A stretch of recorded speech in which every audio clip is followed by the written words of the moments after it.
There we go. The stream is on. Hello and welcome to Totally Normal Gaming, where several totally normal people play a totally normal game of Dungeons and Dragons. And did you guys notice that tonight I have themed and titled the episode? Is that not exciting? Are you not like, this is the best thing ever? The framing of the shrew? Are you all familiar with I don't get it. his name is William, actually, which is one of my favorite names. William Shakespeare is actually the guy's. It's a reference to he wrote some stuff. It's been a while. It's made up. Wasn't it a movie like with Heath Ledger and stuff? Something. Really? There's a movie of The Taming of the Shrew? How old is it? From like the 70s? No, with Heath Ledger. Wait, Heath Ledger is in The Taming of the Shrew? Yeah, It's isn't called he? 10 Things I Hate Well, About not You. not anymore. Oh, right. I didn't see that movie. But I did hear about it. I didn't know that movie existed. You're a barbarian. uh, I'm an uncultured lout. I have seen the Yep. one scene. I have viewed the scene of the song that happens in the stadium where he is attempting to woo You- the shrew. Woo the shrew. Um all right, maybe are you saying, Geldis, that it's a movie I need to watch? Is that what you're saying? Of course. Have you seen it, Zerwin? Oh yeah, like 50 times. Really? Yeah, that was a big one. That was like my generation, right? That was what's her name? Julia Styles, Yeah, Julia Julia Stiles. Style, and yeah, she was an it girl for a while. Yeah, so thin in that movie, she looks like a bobblehead. That was the aesthetic in the 90s. I remember. Yeah. The funny thing is, I've never actually seen the movie. What? You just called me a barbarian for having not seen it. Not Yeah, to but quote the whole thing. I worked at Blockbuster Video at the time, so I know all the movies that came out during that time, and I just never saw them. Wait, if you haven't seen the movie, how do you know it's a remake of The Taming of the Shrew? I know a guy. Okay. That's, you know what? I accept that. Correct. All right. Who amongst you, we are probably going to get Owen tonight. I just talked to Dirk a little while ago. He seemed like he was going to be here. I don't know. He's probably taking care of a dog. Who amongst you can do you think between the three of you, you can make some recap happen from last week? What you all did? I know there was some steamy romance that happened. We debated on killing a pirate for 2 hours. Oh, that's right. I literally could not remember what happened at all until you said pirate. I completely forgot what we did. Wow, made an impression on you, huh? It was my favorite session ever.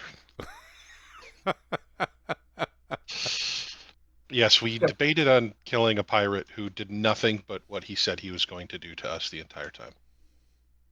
Yeah, it was a real. I was really testing your moral compass on that one because it was murder hobos all the way down. All right, so wait, okay, but expound a little bit and expand. What else? Why? What was the pirate thing about? So we were on our boat trying to cross the lake to the capital, and old Gin Willie took us on his boat, which was the fastest boat. I don't know, wherever we are, was the fastest boat. There was a Silver magical nymph. storm that approached. Um, Gelidus bravely tried to climb the rigging to Mm-hmm. absorb the electricity, failed miserably. It his roll. it was such a actually good idea, and then he rolled a nat 1 on his athletics check, which is the best thing for me as a game master. So he got caught in the rigging. The captain was pissed. We were able to free him, but the storm hit us dead on. It was some sort of targeted magical storm. Um, and I was it during the storm that we saw the dead pirate ship, or was it at the end of the session? I can't remember. I believe it was as the sun was rising. Right. So we got hit with the storm. It broke the mast. We could not sail. Our going was very slow until another ship with a pirate showed up. Jin Willie wasn't thrilled. It wasn't Jim Willie. Jim Willie you left behind. It was a different guy. No, Jin Willie, who was driving our boat? The Silver Nymph was the name of the boat, and Angus O'Neill was the name of Oh, the Angus captain. O'Neill. Sorry, Angus O'Neill You was not sang happy. some dirges and stuff, right? Not some dirges. Oh, I Some did. I got drunk and played Shantyman for the yes, you men. sang some shanties. It was actually quite good. Uh, and I cannot remember the pirate's name. Jana, you had a thing with him. Remember his name? Kingsley Cole. Kingsley Cole. Kingsley- That's good. He was essentially just, uh, you know, taking us for a run and overcharged us to drag the ship into port. Angus O'Shea let us know that he would sort of, I can't remember the word, so I'm having a brain fog, but he was going to extort us again as we got close, which he did. We were able to bargain the price down Hey, by Snake essentially Eyes. pimping out Jana, who was a lady the entire time. Almost fell to his charms, but Not even close.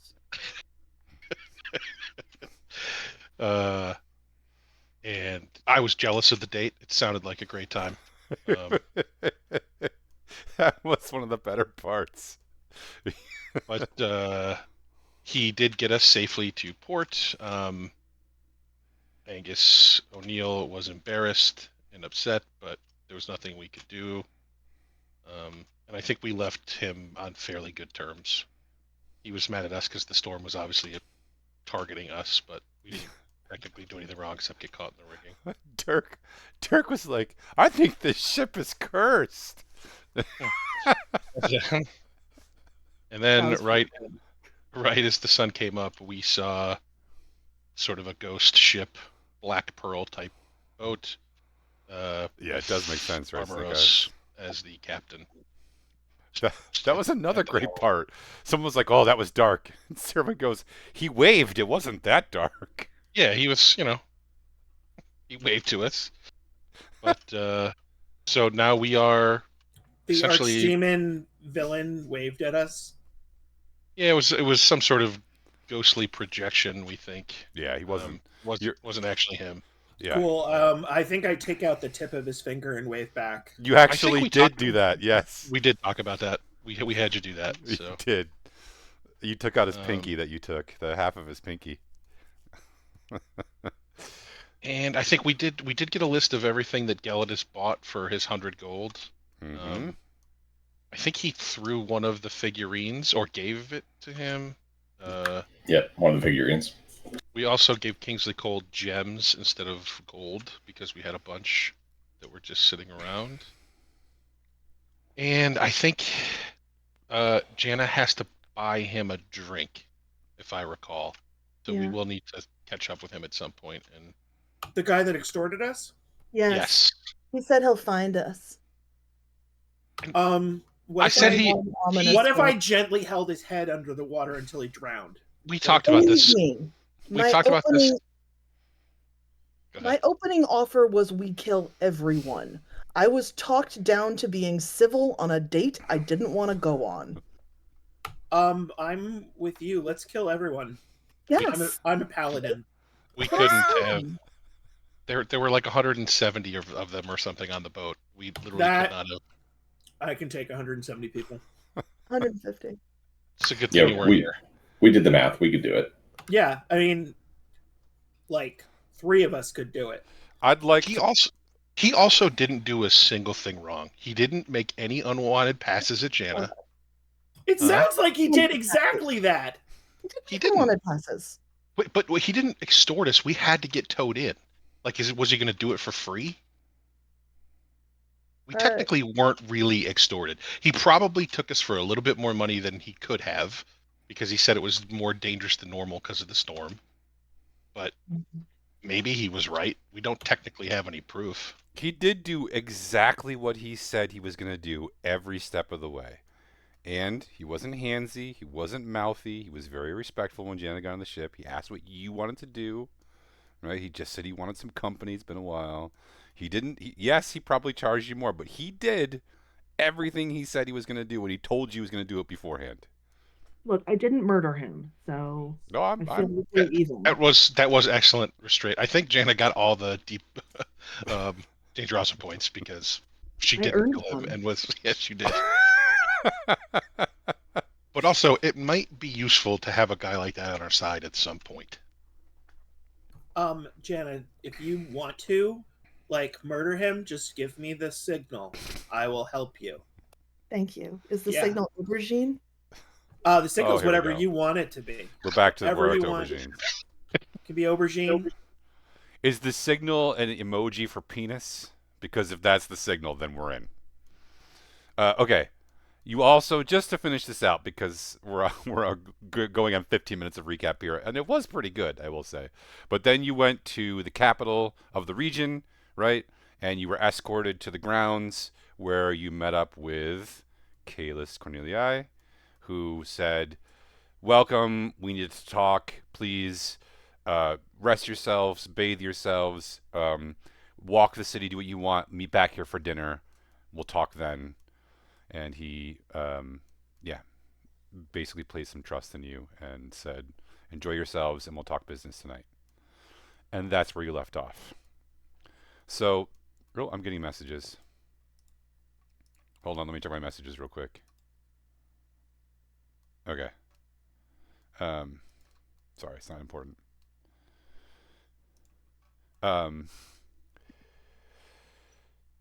Let's pick up in that moment where Kalis leaves the room and you all leave the meeting hall, and now you're in the capital city. You should probably pull up Owlbear Rodeo just so you remember where you are.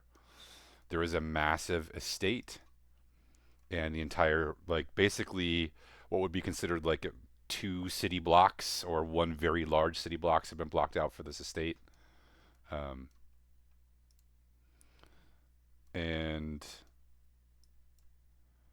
you can go. But Dirk, or not Dirk, Simran, do you want to bring up the map on your second screen? Yeah, I'm working on it. You guys can go explore the city. You have several hours before dinner. If you'd like to retire to your rooms and rest, you can take a short rest. If you want to go, it is a capital city.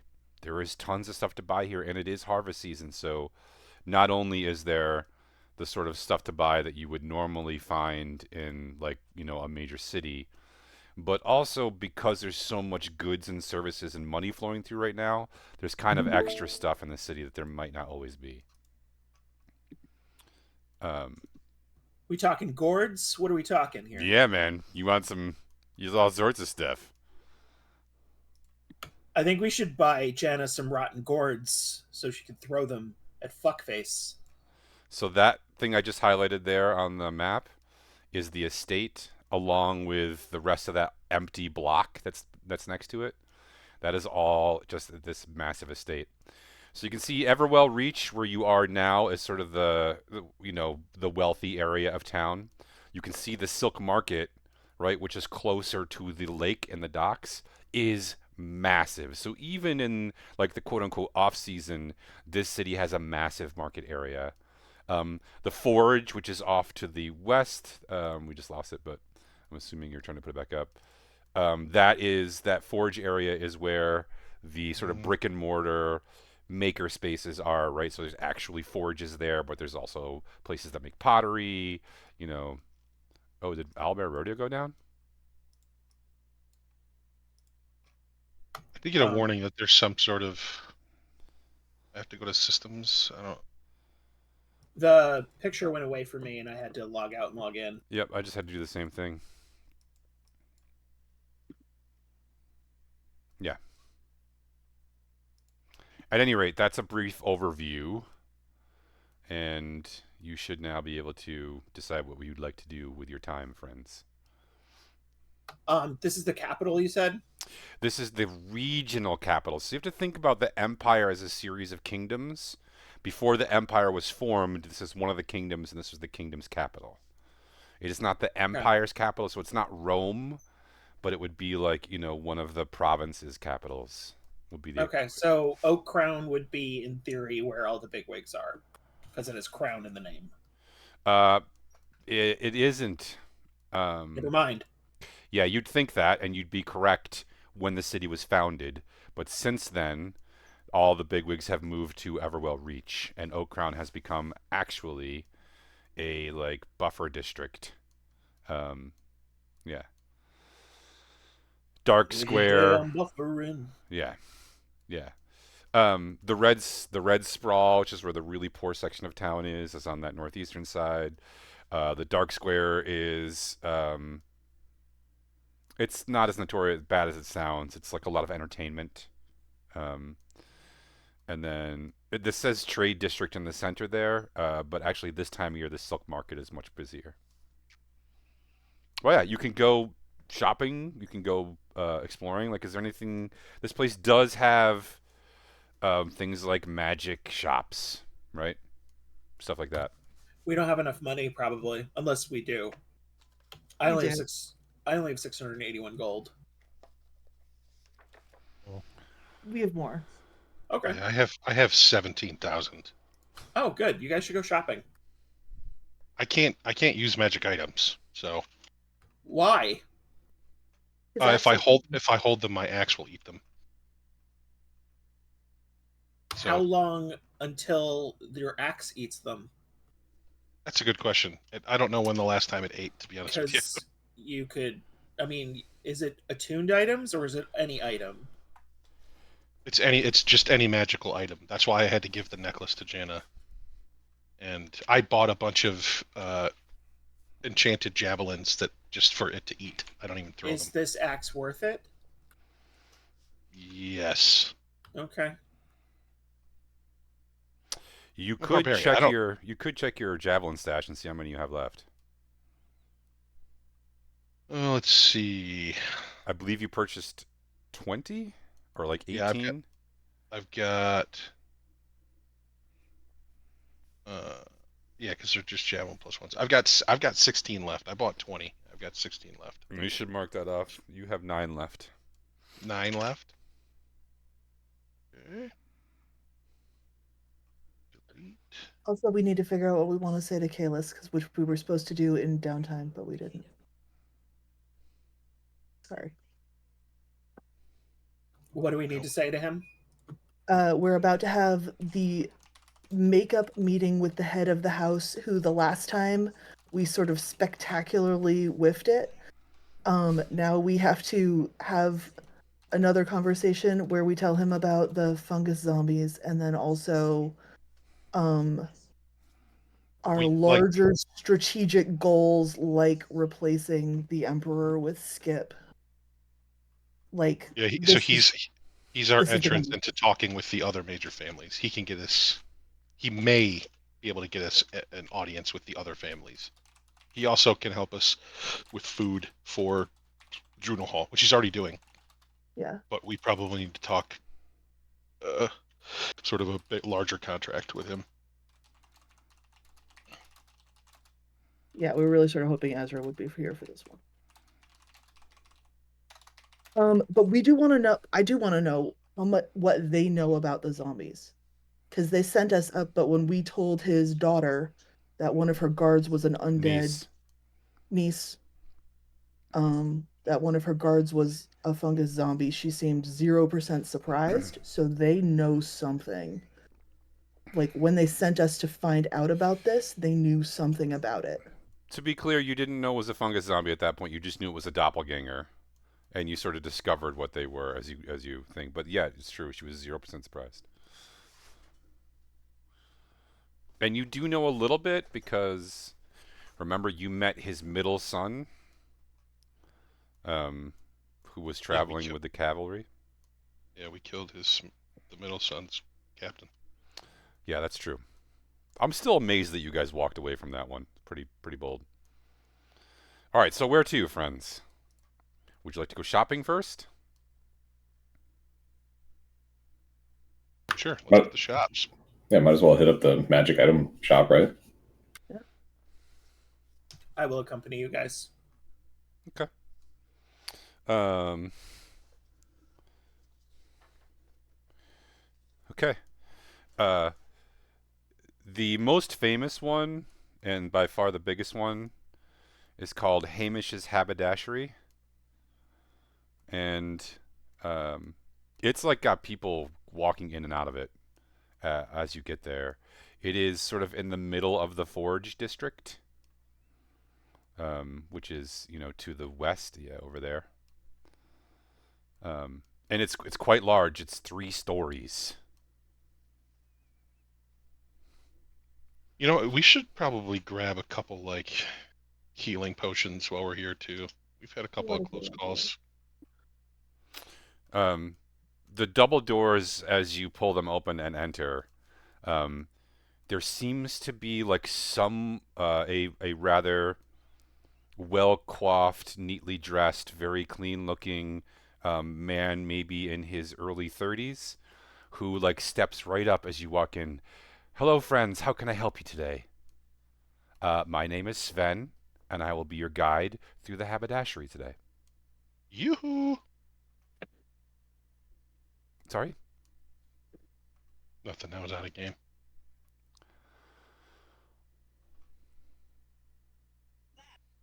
Hi, Sven. Hi. I think we would love to see your selection of healing potions if you have any to Ah, start. yes, of course. Yes, right this way.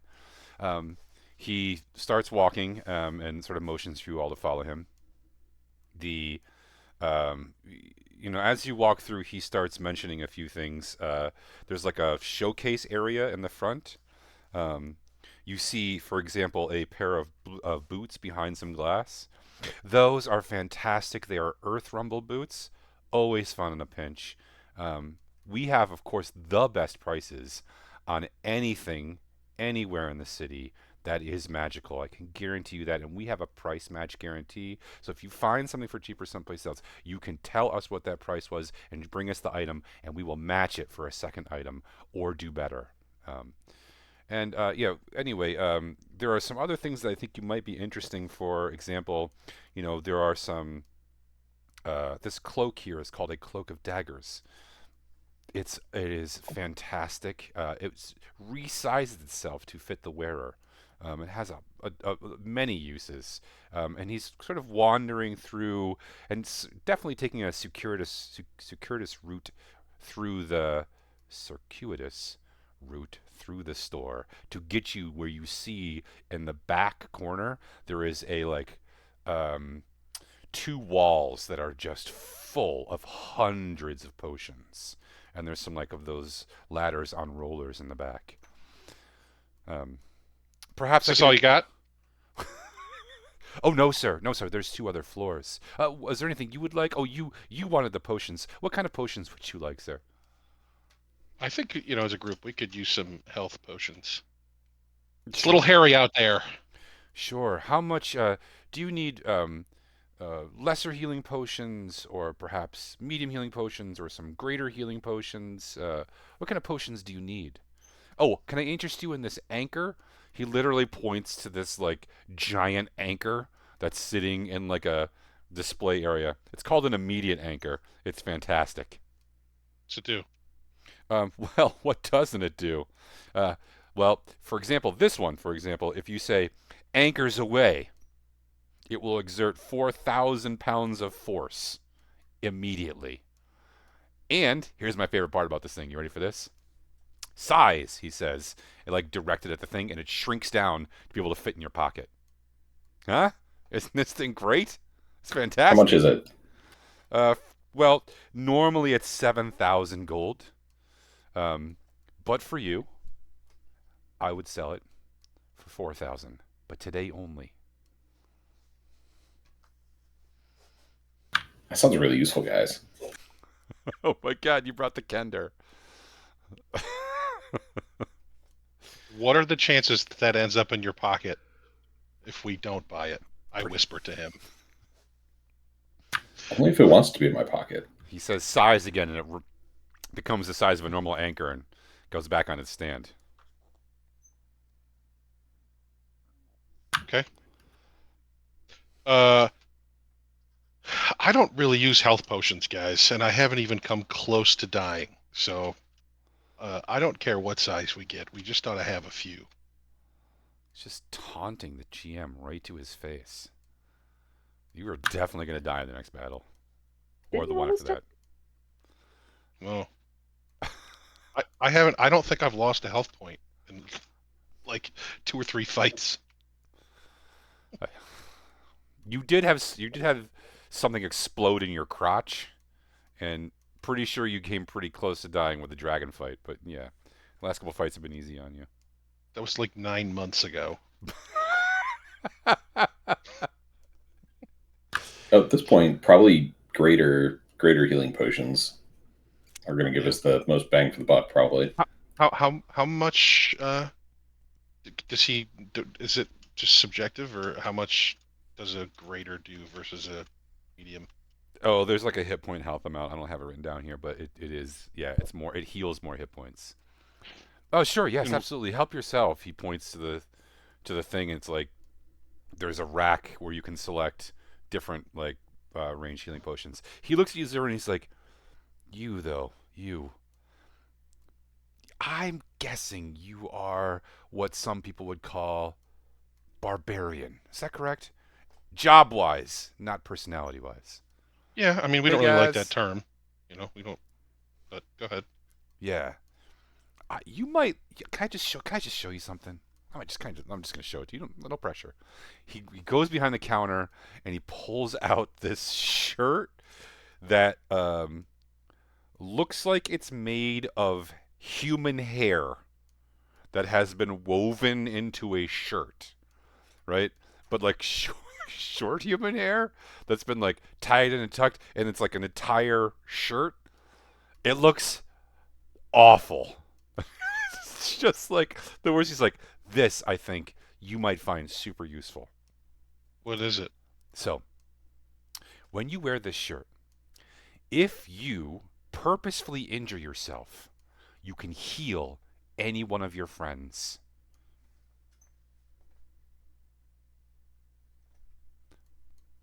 Huh? Is this thing not great? Here's the issue.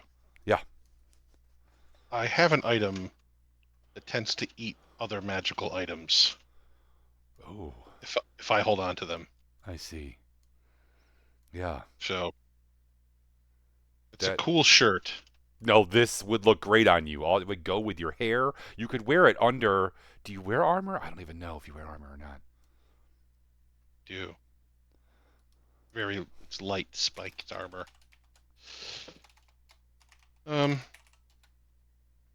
I'll think about it. Okay, yeah. Is there a So menu or pricing chart I can see so we know how much we'd be paying? for the potions, Yeah. yeah. So the potions are. You said you wanted the bigger ones. Yeah. They are 20 gold pieces apiece. Oh. Yeah, we're gonna buy a bunch of those. Yeah. Um, how many do we think each person needs? Owen, you're a healer. Probably only a couple. I mean, as long as I'm doing my job, right? Right. Hanging from the rigging. That happened one time. Plus, Jana saved me. It's a good It was opportunity. very dramatic. Really made it. So what if? Let's buy 44 every- plus 4 healing. That's what the superior do. That's what the greater ones do. Oh, greater. Okay. Yeah, I'll buy. How many of us are there? 6 of us. I'll buy 3 for everybody. Oh, look at this guy. So you said there were 20, Yeah, 20 apiece. so 360 gold. Done, and everybody can add 3. Thanks. Dirk, can you hear me?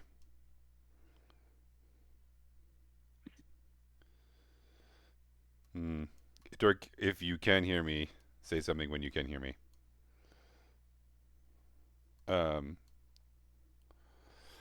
Yeah, so go ahead and mark that off. You can all add those healing potions to your inventory. Hey Zem, hey These Okay are gonna Watcher. be in here, right? Yeah, just type healing because they show up. It's potion of healing and then greater or superiors in like parentheses. He turns to Jana. For you, I think maybe this. He pulls out this like handheld, like strange mechanical device that you've never seen before. It's got like it's almost like a pair of pliers with like a thing on the end.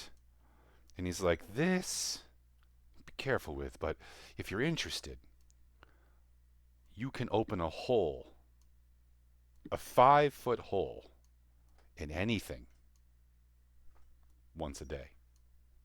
Kingsley Cole. Huh? Could open a hole in him. Don't tempt me. That does sound very interesting. How much is it? I could let it go for 4,500.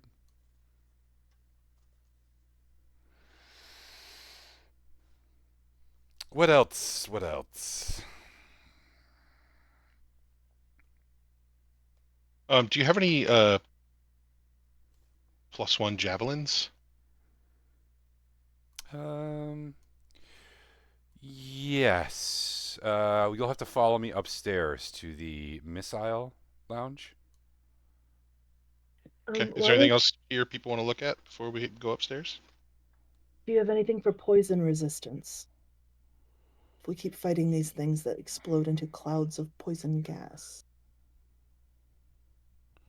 You can buy potions of poison resistance. How much are they? 15 gold per potion.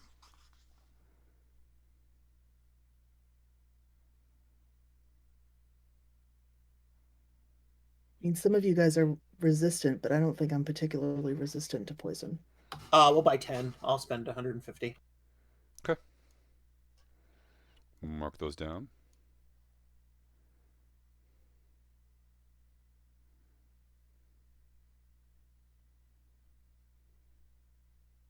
You guys think the thing that makes holes makes sense? Why don't we find out what kind of rings he has?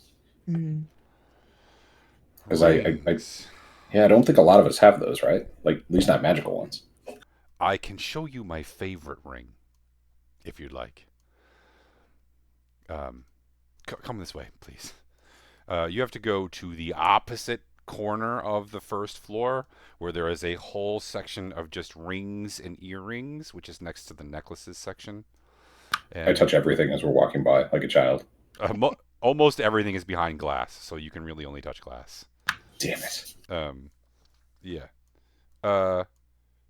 The rings. Oh, right. So he goes back behind the counter, and he pulls out this chest, And this chest has like, instead of having a key, you have to put your finger in this hole.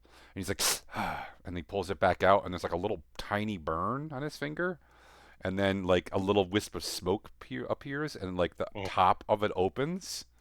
been Um, there, pal. okay, take it easy. Um, and the little chest opens, and inside there is a ring. Um, it is like the plainest ring ever. It looks like cheap brass, maybe. Um, and it's got like a, what do they call the top, the round thing on the top of the ring? I used to know this. I can't remember now. It's got one of those, and on it is a little drawn portrait of like this guy in a wizard cap kind of falling asleep on his hand. And the guy's like, this is Steve. And this is my favorite ring in the whole place. I'm not supposed to let anyone touch it, but if you just want to look at it for a second, do you see this? This is incredible. What's it do? Oh, right. Yeah, sorry. So, if you use it correctly, when you activate it, Steve will appear and cast a spell for you if you can stay awake long enough. And then he goes back in the ring. That's him right there. He points to the portrait of the wizard falling asleep on the front of the ring.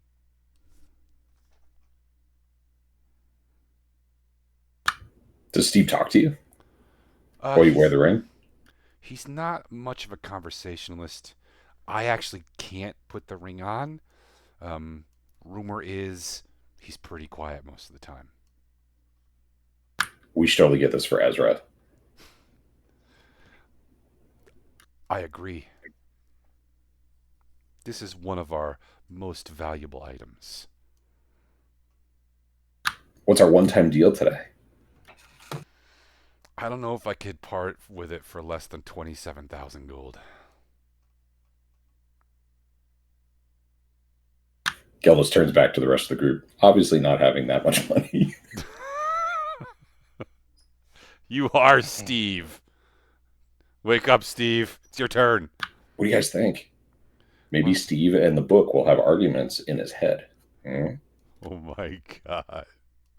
Do you think Ezra would want us to spend all of his money on a friend for him? It would be his first. He would. Wow. I feel like Ezra would be so mad that it's actually worth considering doing, just because of how mad he would be if you actually did that. What else can I have here? What else can I have? Oh, yeah. Are there other rings you were looking for? Some more generic rings. He says he puts Steve back in the box and closes it, puts the box away. What about any rings that would help us, dodge things or be harder to hit? Rings of protection. Yes, we have those.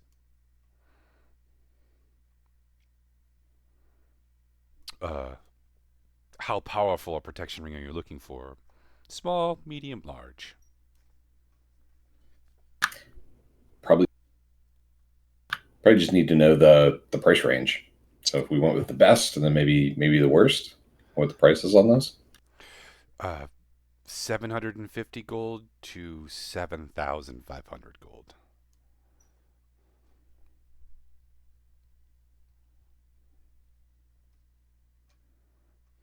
What protection does the worst one offer? Oh, it will help a little in terms of evading arrows or dodging a sword or that sort of thing. It's a ring of protection +1.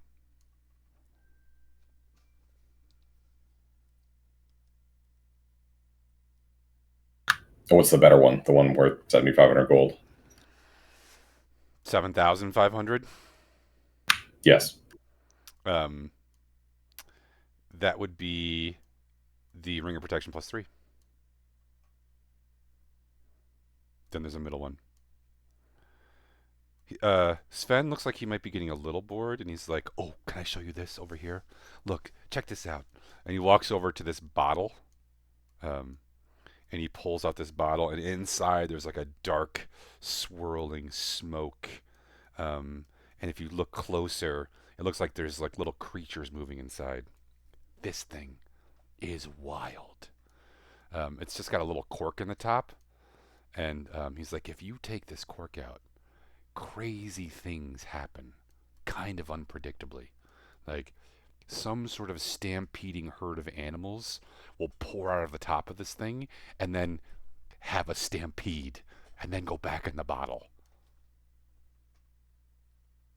How much? Okay, this one's supposed to be 8,000, but I would sell it to you for 5,000.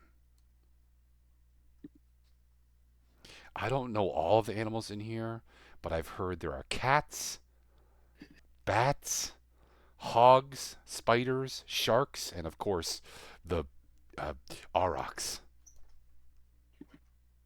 What about badgers? Do you have badgers? I don't know. There could be. There's lots of animals in here, I think. Honey badgers? You want, Dirk, you No, should they don't buy give this, a fuck. They do. and you should open it and then try to talk to all of them. Dirk might not actually be here. He's not responding to anything.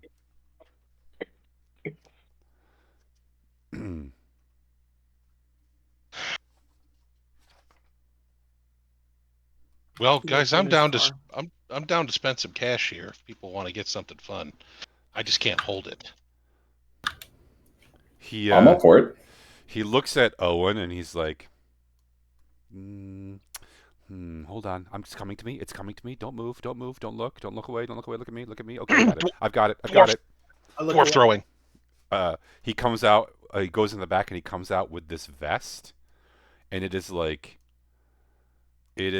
bedazzled and sparkly and tasseled. I cut his head off. I'm kidding. He's like, this is the vest for you. You could wear it under that armor. What does it do? I think he's already got one just like that. I cut Zerwin's head off. Zerwin, he only wears that on Tuesdays. This If vest, I had that shirt on, I'd heal you all. if you wear this vest, if you expose this vest to direct sunlight, it gathers charges. And then you can spend those charges to recharge your own spell slots. It only works for casters of faith, which, if I'm reading you right, you are.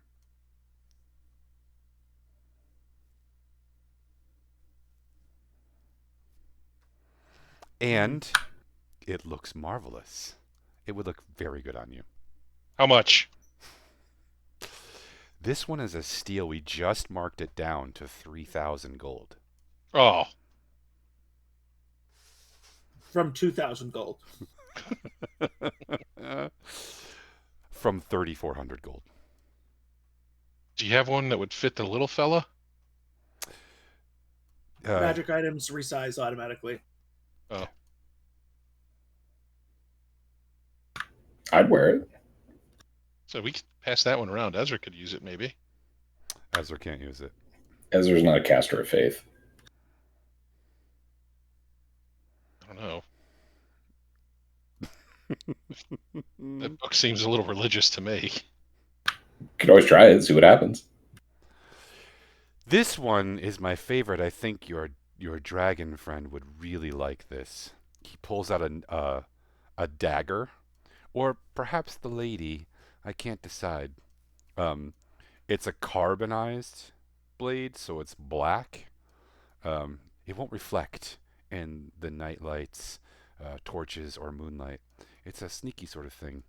But as he pulls it out of the sheath, you see it's actually a chef's knife and not a dagger at all. He's like, yes, this, and he holds it up and like kind of waves it around in a way that someone who has no experience actually killing anyone with a blade would. And he's like, "This is one of our deadliest weapons," and like waves it kind of close to his head, and you're like, "Oh God!" He's like, just sneaky and sharp and magical.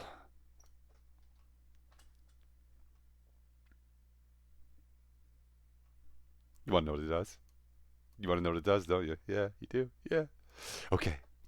This is one of my favorites. Oh, hold on. He puts it back in the sheath and he turns it over and reads the thing. If you say order up while chopping with this, it does triple the damage. But you have to shout it in a chef's voice. This thing is great. I love this thing.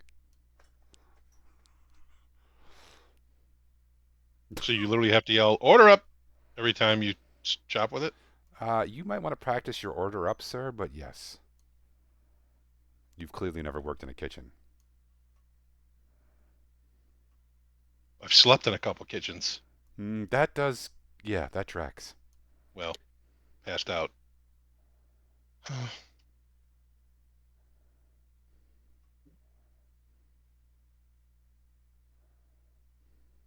don't know. Should we buy something fun? I want the Yeah. thing that makes holes, but it's almost all of the money I have. Could I have it How for much? 4,000 instead? I'd have to go talk to the man himself. Hamish. Only he has the power to raise it by lower it by a full 1,000 gold pieces. No, it's only 500. You quoted 45. Yeah, but it's supposed to be 5,000. I gave you a deal. He's gonna go back there and put on a hat of disguise and start talking to himself. You stay right here, browse the rings. I'll be back. He turns and walks into the back.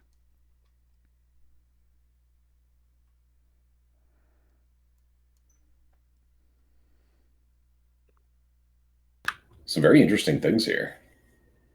What are you thinking, Zerwin? You know what, Zerwin? You should ask him if he's got a bottle of like never-ending booze. Can't carry it. Oh man, that sucks. Gosh, if only you were traveling in a group of people. Yeah, I don't know. Maybe our next adventure. I just put it in one of my pockets. I gotta get some. I gotta get some javelins. I think we should buy something fun. I like that. I like that bottle. Yeah, it could be really useful or not useful at all, depending on what animal came out. Can you imagine a trample of butterflies? That would be amazing. Apparently, these things, a tornado of sharks, a cavalcade of giant spiders. Yeah. A battery of elk. I could go on. There's a ton of them here. Oh man. Bottle is pretty awesome, but if I get the thing that makes holes, I can't help buy the bottle. I've got enough to buy the bottle. I just if that's the one we want to get, or we could go for that anchor. The anchor sounds like a lot of fun. I mean, Jenna, imagine the things that you could do sneaking up, putting it in somebody's pocket, and then making it really heavy. Yeah, That would be pretty funny. definitely pocket. That's where you want to put it, is the pocket. That's definitely it. Or Zerwin, if you were riding a dragon, you could anchor the dragon down. Yes, Sharknado. Yes. I'm not going to be holding it. Am I talking to myself? Most of the time, yes. I keep forgetting. I'm sorry. It's a bottle of Sharknadoes. The crowd wants the bottle of Sharknadoes. That's what the crowd wants. I think there's some really good ones. I like Steve a lot. Is one of my favorites personally. Yeah, but isn't that like 25,000 gold? I don't Yeah, think we have enough. yeah. I don't think you have enough for that one. You didn't ask about the cloak of daggers. There is one of those. Do we even ask what it does? No, you didn't. There's actually two. So Sven comes back out. He's got kind of a. I really can't go any lower than 4,500. I really wasn't supposed to go to 4,500, but now that I've said it, Hamish says he'll honor it. However, if you buy another item, I can take 10% off of both items. That's what I can do for you. Also, here you go, sir. And he pulls out 7 javelins. How much for these? Hmm. What do you say about 300 gold? Make it 250. Sure. All right. So let me add. That gives me 16.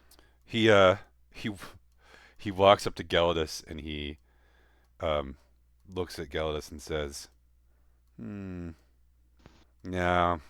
that wouldn't work for you. I do have these really cool shades." He pulls out a pair of sunglasses and he's like, "But I don't think those would work for you." Yeah. What else do I have here?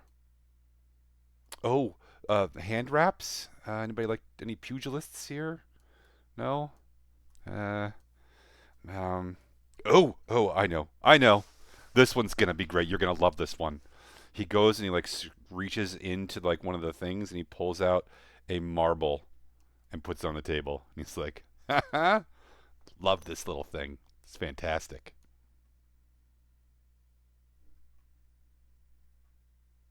What does it What do? is it? Oh, it's a marble of slipping.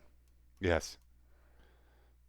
Uh, if you if you throw this marble and shout the command phrase, um, everything in a 15-foot radius basically slips and falls, unless it's incredibly dexterous.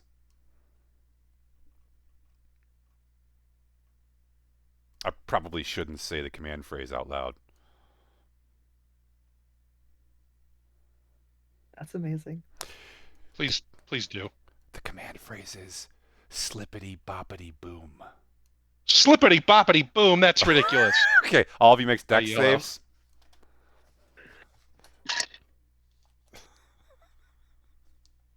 I rolled a 20, dirty. God. Sven falls right on his ass. Uh, I rolled 1. you rolled a 1? Zerwin. Wait, I got a don't you 14. like automatically pass? I mean, I have a +9, so I rolled a 10. But Yeah, but don't you have a skill that's like you automatically I think that's pass just for dexterity saves? traps. it's in combat. Yeah. Oh, So, oh, Gianna. Damn Okay. it, sir. I turn and look at everybody. I assume I didn't fall with a 20. No, everyone who rolls less than an 18 falls on their ass. So you need to roll an 18, a 19, or a 20. And everyone falls on your ass. And Jano, who rolls a natural 1, falls. And when you fall, you reach back like this. And when you reach back like this, you grab the thing on top of the counter, and a pair of hand wraps slap themselves onto your hand. And then the wraps shoot up into the ceiling. They wrap around the rafters, and they fling you up into the rafters and wrap you around it like I don't know, like a thing that gets caught in like a yo-yo. And then you're just kind of like bound there in the rafters by these hand wraps. Also, a bunch of people have fallen over. Did anybody else pass? Nope. We all got knocked on our ass. There's I turn Dirk. and look around like, what the hell are you guys doing?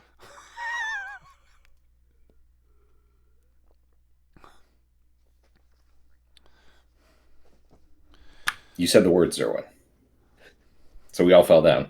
Well, except for Jana. Jana How fell does that up. even work? Jana fell up. That's pretty amazing. I hate all of you. I don't know why I'm in this party. I don't know, guys. This thing seems too dangerous. In the wrong hands. People would just be falling all over the place. You should give it to me. He did I don't think offer we you want something to. already, Dirk. I took it, right? No. Well, you have to buy it. Yeah. Oh, what did he offer me? I'll buy it. I still think we go with the bottle of charging animals so that Dirk can talk to them. If we get that, I'm also getting the thing that makes holes. Oh yeah, for sure. Yeah. Do it. Dirk, he Wait, offered. I wanted the thing that makes holes like ages ago. You got the thing that makes holes? Uh, I want grenades, but this is just as good. I asked the other guy for the thing that makes holes like a year ago. okay, But so that, the thing he offered to Dirk was the chef's The knife. chef's knife. Yeah. You didn't hear that part. You were logged in, but you didn't hear that part. So wait, if you when you stab something with a chef's knife, if you yell "order up" in a chef's voice, it does triple damage. That's once a day. yeah, I'm definitely buying that.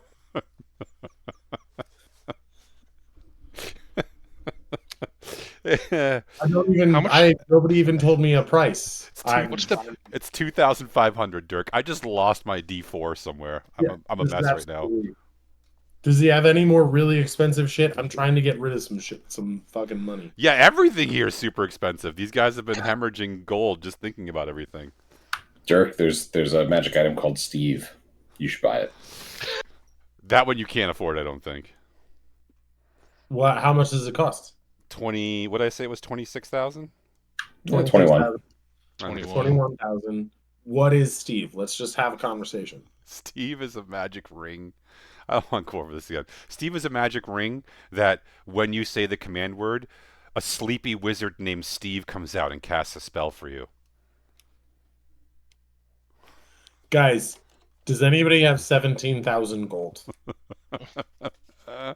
There's also the stampede in a bottle. That's the one I think we want, guys. Yeah, that's the one the crowd wants too.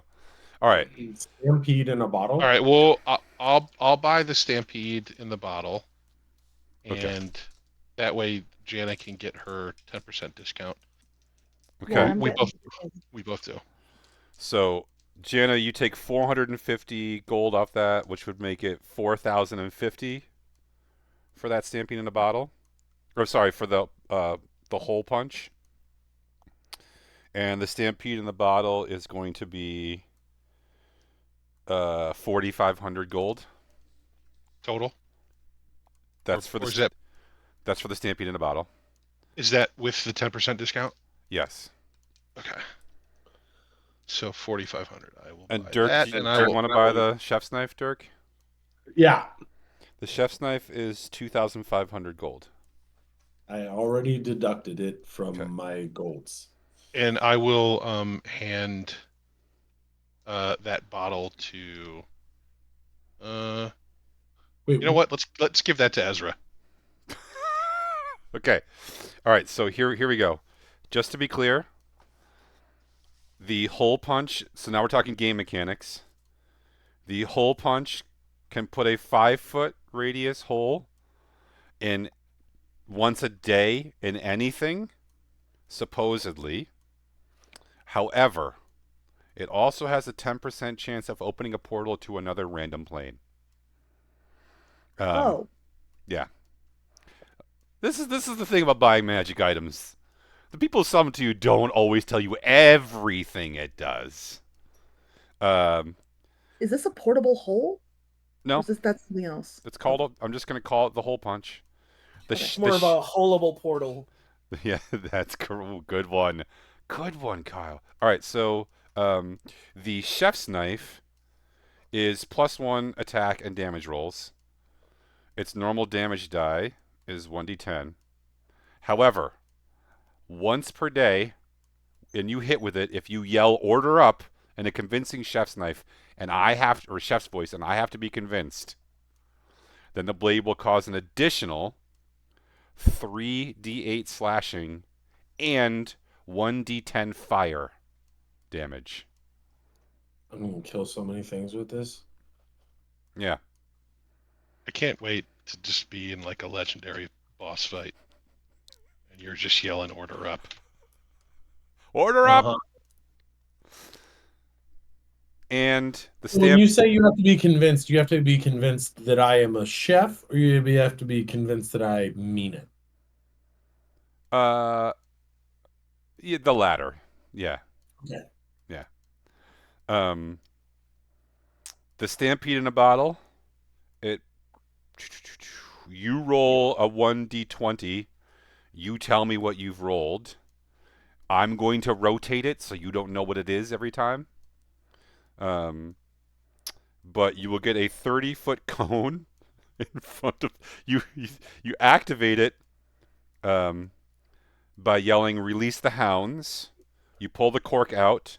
You point it, and you get the stampede and a 30-foot cone. The stampede lasts for 3 rounds before disappearing, and anything caught in the path of the stampede has a saving throw to take half damage. Any effects? Oh, there's so many. I'm not even gonna. Yeah, Oh, it depends on what. Okay. yeah. Just to give you an example, just to give you the easiest one, a herd of cats just does 66 slashing damage. Yeah. These were all really good buys.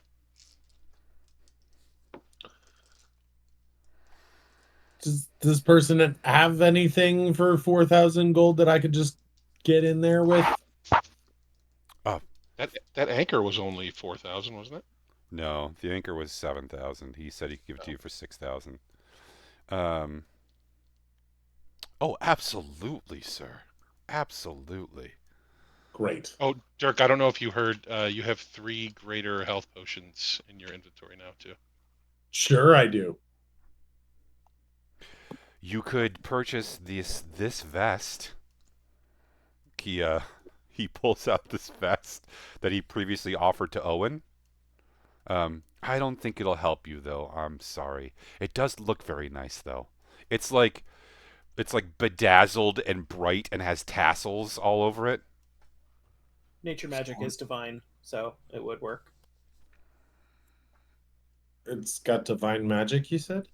So if you expose this to sunlight, direct sunlight, if you wear it in direct sunlight, it slowly builds up charges, and then you can use those charges to cast more spells. Yeah, I'll buy that.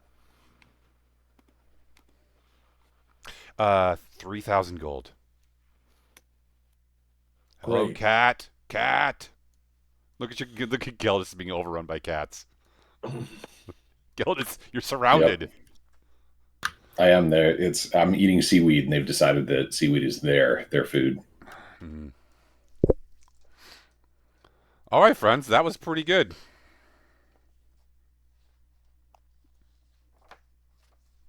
How? Ocean. We just call that one the bedazzled vest. Do I call this an elixir of health? It's a greater. It's a potion of healing. Greater. Yeah, just type in healing in D&D Beyond, and it'll show up. Got it. Owen, your sword does not really like it in here. Oh, I leave then. Yeah. Is my axe trying to eat things Yes, it is. that aren't mine? Yes. It wants you to pick up all the things and put it in the bag. When you get outside, No. Owen, your sword says that there was at least 2 items in there that were in some way powered by evil dragon power, and that makes it really unhappy. Okay. Maybe we should go back in. I mean, evil dragon power. It sounds like something I need to confiscate and feed to an axe.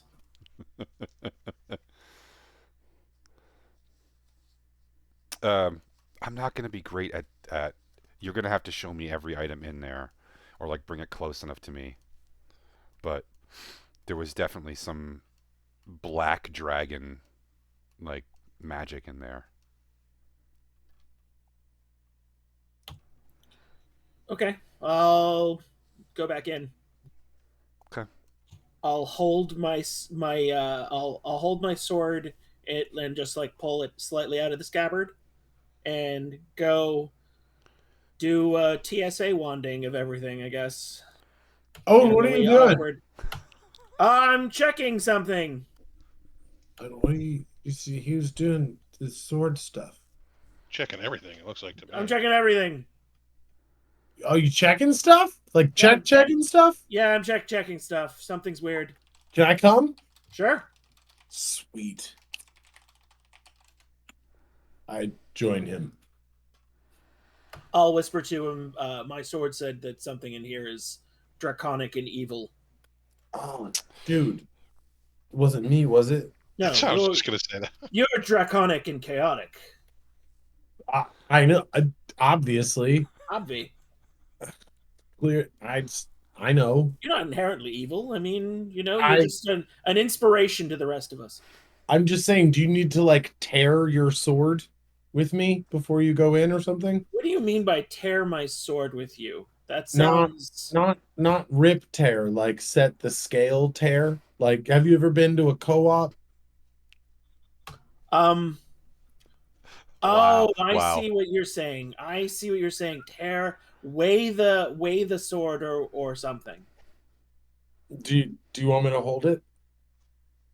I mean, I thought you'd never ask, and that's on the internet forever. Yeah. It seems very heavy. Why? Thanks. Wow. Owen. Yeah, Owen. Have you ever worked in a co-op, Owen? Is that? Yeah, for like 20 years. Yeah, let's not talk about it. Okay. I'm going to let you just roll a straight percentage die, Owen. Let's just, yeah. Can you roll me two 2d10s? Give me a percentage roll here. See what you come up with. There's just it's 3 stories. There's so much stuff in here. But I'm going to give you a decent percentage. I got a 14. Oh. Okay. Yeah.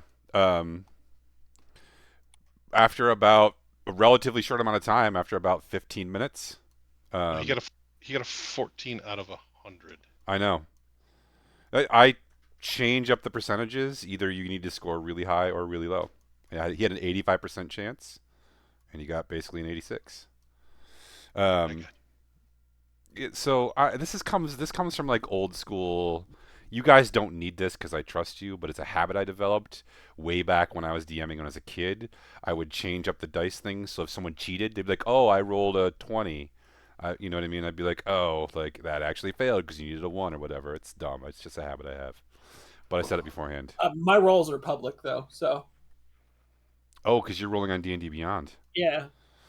Yeah, I also don't like people to be able to predict what's going to happen. So that's why I randomized Zerwin's rolls for his crown. And I'm going to randomize rolls for the thing, so that way it sort of prevents metagaming also. Blah, blah, blah. Okay. It doesn't matter. Oh. You find a... sorry, hold on. I need to pull it up. You find a necklace. And it, in fact, has a black dragon claw in it. Chorus, what does this thing do? You want to try to find Sven and ask him? Yeah, Sven! Yes, sir. Your friend bought the vest. I really think it would be better looking on you, although your friend is a very dapper man. He's right here. He's helping me. Yes. Yes. Hi. You would look fantastic also. Anyway, your friend bought the vest, so I'm sorry I can't sell it to you. Oh, it's okay. I mean, he's my friend. I want the best things in the world for him. Very good. How can I help? This necklace here. It caught my eye. It's very beautiful. Where'd you get it? I'm not actually sure where we get most of our items. That's sort of up to Hamish. But I can tell you that this one, if I'm not mistaken, and he looks at the back and he's like, yeah, this is a fairly dangerous one. It shoots an acid cone out when activated.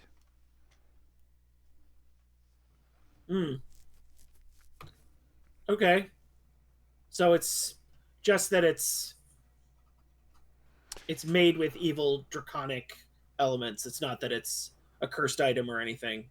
This is Kyle asking, not.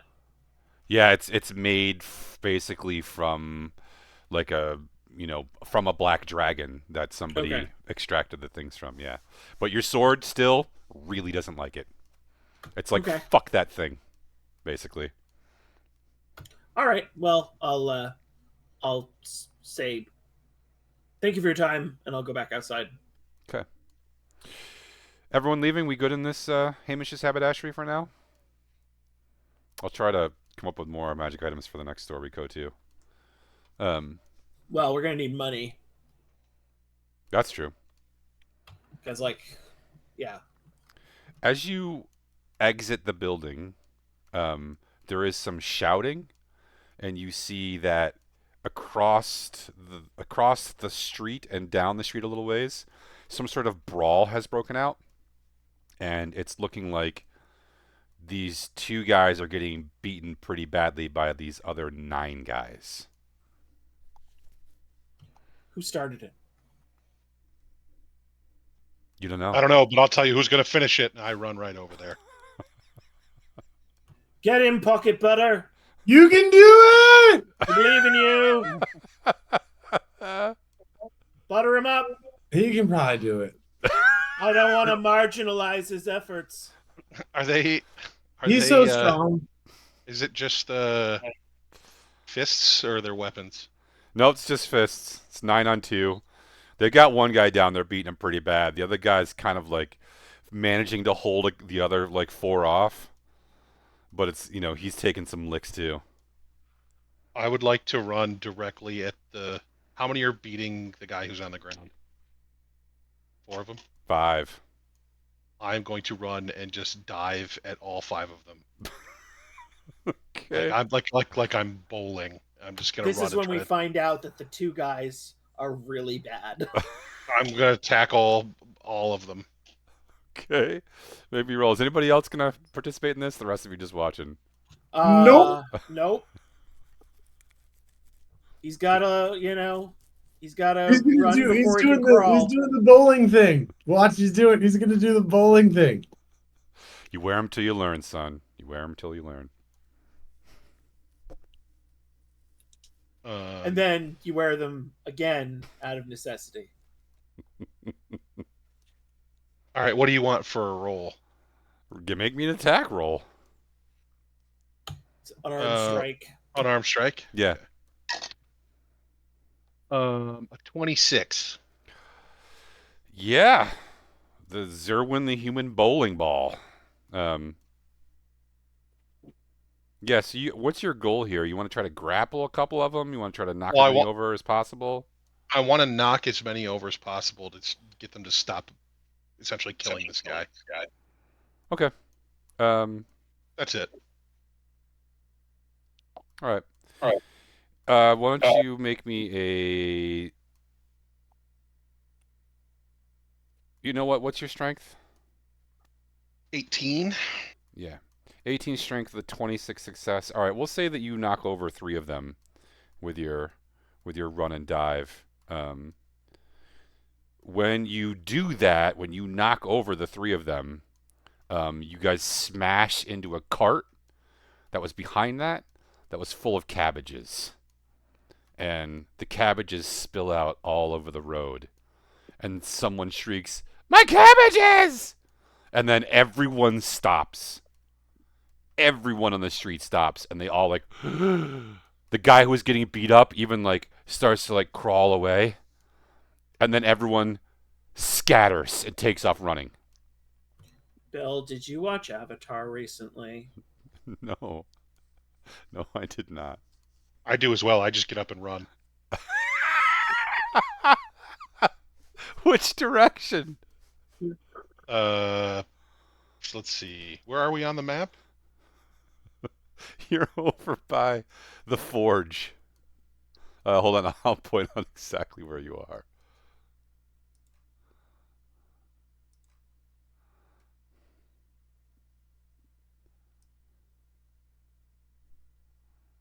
You see that down the corner there?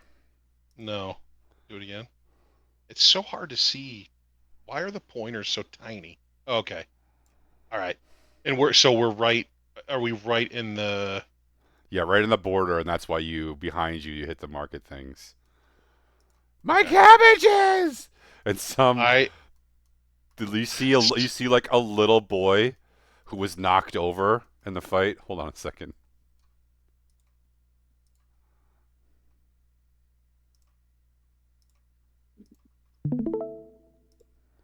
He like stands up, and you're like, "Is that a boy or is that a gnome? Like, what is that? Is that a fully grown gnome or is it like a human boy?" And he's like holding some turnips and cabbages. Only he's got this look on his face like he might burst into tears. Like he's on the verge of it. You're gonna which way are you gonna run, Zerwin? Which way is the haberdashery? North? Yeah, back the direction that you came. Yep, up that side street. Yeah, I'm gonna go back up the side street towards Hamish. That's where all your friends are. They're all sitting there Yeah. watching. Yes, and I'm running by them going, "On the hop, guys, let's go. We gotta go." Oh no, the consequences of my own actions going that way. I can't believe you did that, Owen. I yell as I run by. Is there something I can huck at the back of Zerwin's head? There's a couple cabbages. No, you usually throw me. You can't throw me at my own huck- head. I'm gonna huck a cabbage Dirk. at him. I thought you were gonna try to trip me. Oh yeah, I could bowl a cabbage under him. What would I roll for that? A strength check? No, Or dex check? I think an attack roll. That's what you're doing with that. I'm not proficient in cabbages. Yeah, and it would be. I guess you're right. It'd probably be more like a dexterity check. Yeah. My cabbages! I got an 18. Oh, Zerwin, make me a counter dex check. Can I see this? Can I see him roll the cabbage at me? Probably he's probably behind you, but yeah. I mean, if So you're I looking, get I get advantage on it if I can see it. there's also. Go ahead. I rolled a 20. Okay. Zerwin like manages to like stumble and he kicks the cabbage sort of like a football or a soccer ball as we would call it here. And then there's like the sound of really heavy footsteps, and then from around the corner, this guy appears. It's a half giant. He's literally carrying an ox on his shoulder, and he walks directly over to the cart, and he lifts it up with his free arm and sets it back on this thing and says, "Are you okay, Levi?" And you realize now why everyone ran. Because this guy apparently is connected also to this cabbage cart. Don't be sad. Rob, help. Have we seen Levi before, by the way? No, No, he looked familiar. it's possible. I don't have a giant stock of photos, but Yeah. I don't think I've used that one before. Then he looks around. Who did this to you? Zerwin's gone. Everyone's gone. There's like nobody on the street anymore. There's like people like looking out of doors. And Levi is like, "Yeah, they all ran away." and Rob says, "Rob, give hug." And he like bends down and he gives him a big hug. "You're all better now." And he helps him pick up. Can the I get cabbages. one? He turns and looks. "Levi will sell you a cabbage, yes, small dragon friend." And he holds No, out a cabbage. I want a hug. A hug? From Rob? Yeah. It looked like a really good one. Rob will give you stranger hug. Call me. Kneels down. He sets his ox down. I was And he gonna say, kneels is he down. there in the ox? Yeah, he was when he I hugged. start running. I run towards him, full speed, fast as I can, Okay. and I jump. I jump into his giant arms. He scoops you off the ground like a wee child. Tosses you in the air and catches you in a bear hug. Oh, Then he squeezes you with the might of a giant, and you feel your ribs crack, but not break.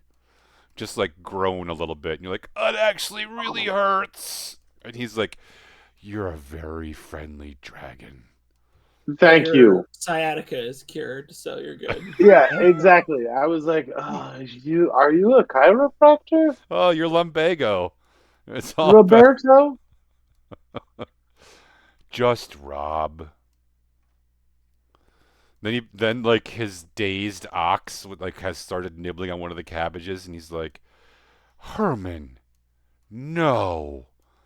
And then he turns to Levi and says, can Herman have a cabbage? And Levi says, yeah, it's okay, Rob. And then life sort of like slowly starts to resume around the cart and the cabbages.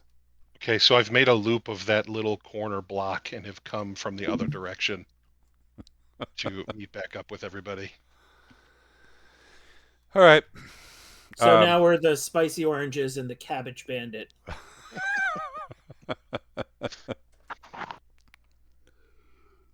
I'll walk by the kid and say, "Hey, tough luck, pal," and I'll throw him 5 gold. He says, oh, thanks, and he hands you a red cabbage.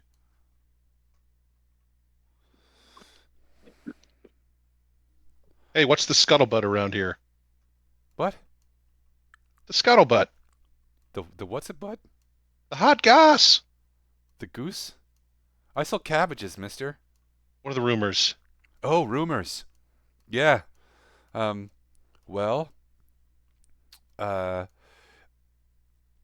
it's harvest season, so I guess there was some problems up by the riverheads with stuff. Not sure what exactly. Sounds like maybe some farmers died or were like kidnapped or something. That's about Yeah, it. we heard.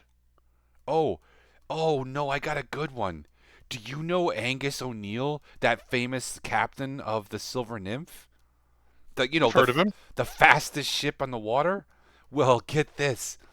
He had his mast broken while at sea and had to be towed in by that, guy who talks too much. The laughing guy? What the hell is his name again? You know what I mean. Kingsley Cole. Kingsley Cole. Yeah, that's him. Yeah. Can you imagine? Oh, Angus is probably never going to show his face around here ever again. I mean, after he gets his mast repaired. Ugh. It's getting to be just about dinner time, so y'all should probably start heading back soonish. I'm not hungry. I just ate a cabbage. You ate the red cabbage raw? Is that not how you eat them? Nope. No, that's definitely how dwarves eat their cabbages. 100%. Yeah. I feel like I should make you make a constitution check. Is there any will. mayo around? Any mayonnaise? Is that what you're looking for? Yeah, for coleslaw. Ooh, that's right. I'll tell you what's going on that cabbage. What is going? A little bit of butter. Little bit of butter. There it is. Yeah, that's correct. Some buttered cabbage. Who doesn't love a little buttered cabbage? Operation Kimchi is a go. Like, All right, I'll throw a half-eaten buttered red cabbage in my pack. Could you please write the words half-eaten buttered red cabbage on your character sheet? Mm-hmm. That makes me really happy. That makes me he's enormously going to happy. forget, and it's going to start rotting in his pack. Yeah, wait till we release that stampede. One of those guys is going to be hungry. Are we talking about your butt or what?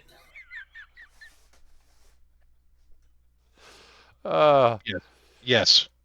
How many hours of this game, how many hundreds of hours of this game did we have to play to get to half-eaten buttered red cabbage is now in my inventory? This is it. We should probably it's not going to get any better. We should probably just retire. I'm going to equip it.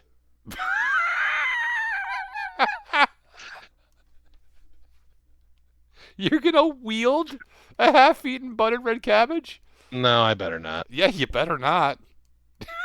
I put in the description, got it from the young boy whose cart I knocked over. Okay. His name was Levi, but yeah. I did. I wrote Levi. Okay. All right, what's next, friends? Not that anything will ever be better than that. Now that we've solved the world's cabbage problems, we should probably Yeah. go talk to the We should king. work Or on rutabagas next. I wonder what Rob was selling. You should have talked to the ox. All right. Well. You head back to the estate in the Reach. Yep. Okay. You've arrived back in just enough time to sort of wash up, if you'd like to do that briefly before dinner, which I recommend but will not enforce. It's up to you. Accepted. I'm going to wash the rafters off me. Yeah. Yeah. Disentangling yourself from that was quite a process. Yeah. There is there's plenty of bathtubs and other ways to wash up here, and there's hot water, and it's very nice. It's very luxurious. I mean, this is used to be the palace of a king for all intents and purposes in this entire state. Eventually, a servant comes and knocks on your door and says, "Are we ready for dinner, everyone? Does anybody want to do anything else before dinner before we move on to this next part here?" Do anything for dinner? Do anything before dinner starts, because that's what we're doing now is dinner starting. Oh, before dinner. No, I want to eat dinner. Okay. You are led. So the main building is not the building you are sleeping in or the building that you're bathing in, which is a building next to it. You are brought between the buildings. It's all on the same level, and they're all like really beautifully sort of painted or like ornate carvings and paintings and drawings and things. It's lavish. You're brought into a room that has a whole bunch of like couches basically and a whole bunch of tables. It's not like chairs like sitting. It's more of like a Roman style lounge, and there's all these small tables, and there are just servants bringing all of these dishes out and putting them out. There is like fruit and cheese and meat and some sort of pies that you're not sure what's in them. They smell delicious. There are there's like a whole roast suckling pig. There's like this like big spread of different types of cheeses. Yeah, there's some like 5 or 6 different types of bread, including like a very pale bread, which is kind of a rarity. Yeah, it's a genuine feast, and the only people in the room are you and Opie and Kalis, and then the servants who are walking in and out, and that's it. Kalis does not stand. You want to picture Kalis? Just remember what he looks like.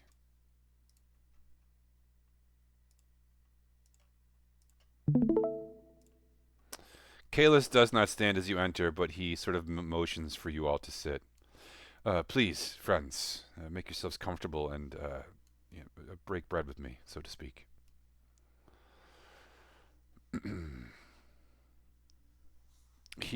How was your afternoon?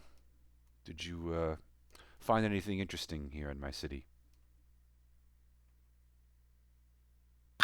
we did. We went to the Haberdash and perused some of the magic items. Oh, Hamish's. Yes, it's quite a place. Be careful though. Sometimes the things they sell have teeth.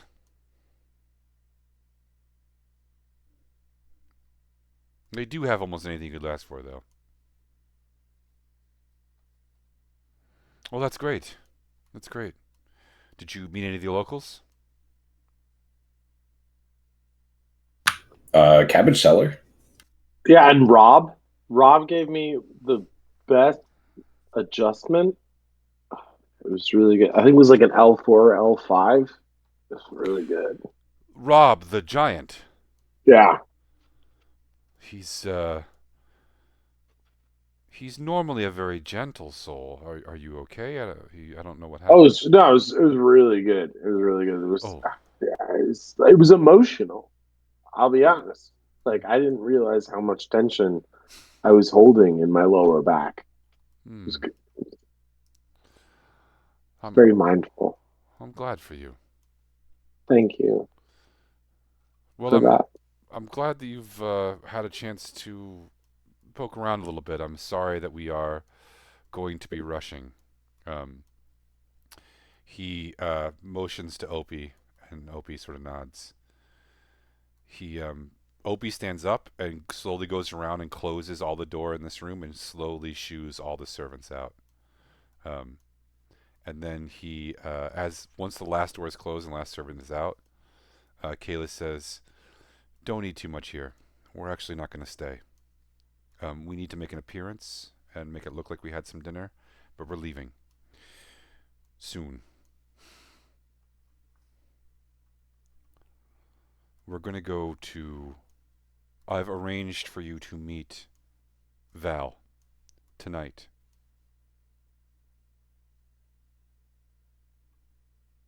Nice. I'll do it. Val, out of game. You don't Uh, remember? Does anybody remember who Val is? You might not. You might have to ask in game who Val is. I'll ask. Who's Val? Nepia Valeria Valerii. She's the head of the Valerii family. It's Right. one of the oldest families in the empire.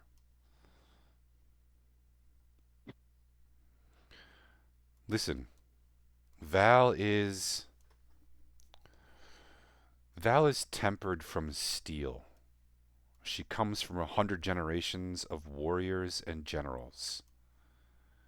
This family came to power fighting as mercenaries and then eventually taking their own throne and then selling the people they conquered into slavery. That was a long time ago, and Val doesn't approve of that sort of thing. So since then, they've moved on to um, blacksmithing, weapons, armor, war machines. Um, there is also a fairly decent. Hold on, let me just back this up.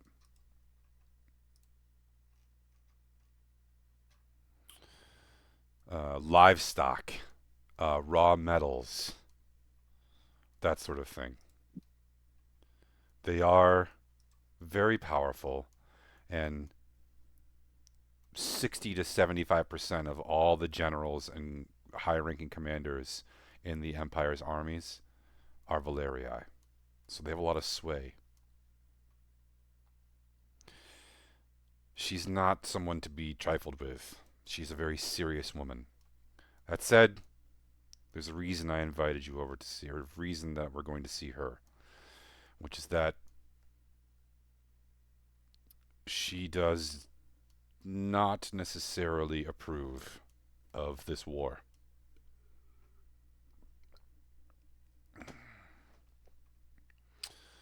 It's also her 67th birthday, which is ostensibly why we're going to celebrate with her.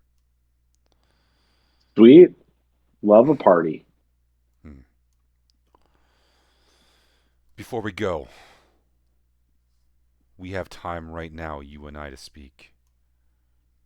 How can I help you prepare for this?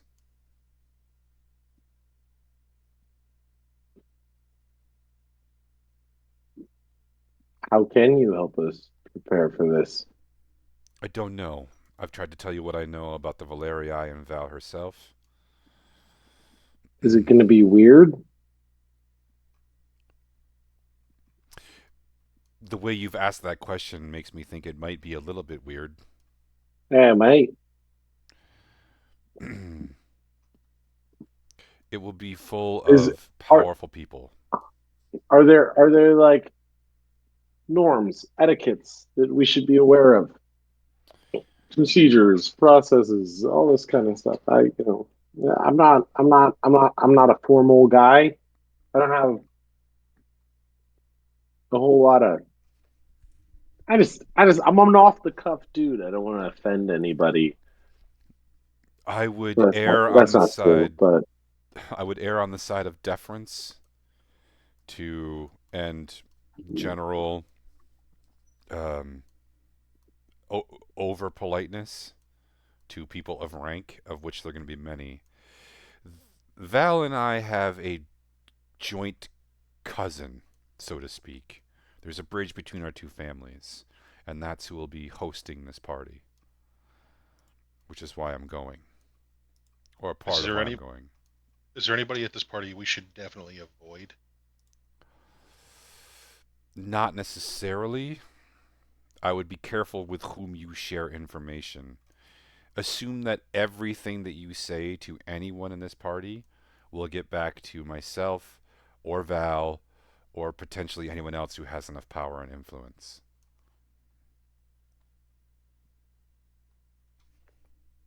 So would you like us to keep quiet about what we have found up on the riverhead? That's probably a good idea.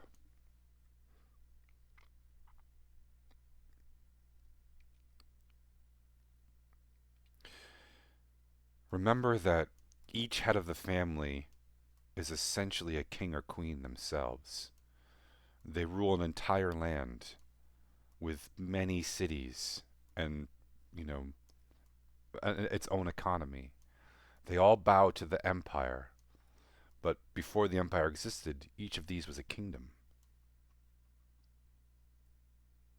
The Fey kingdoms are much the same, only they don't have an empire to bind them together. They're just a loose alliance. They bicker and fight amongst each other. Well, in the empire, the bickering and fighting had better be under the table, or the wrath of the emperor will be called down upon you.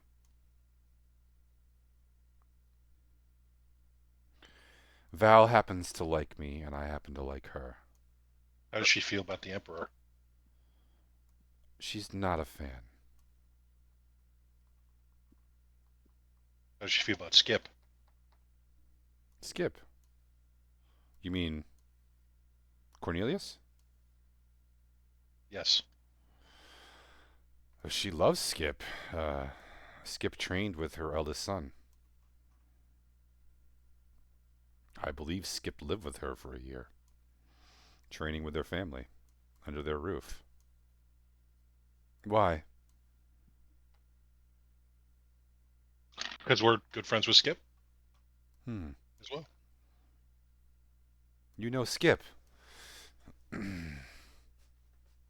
We do.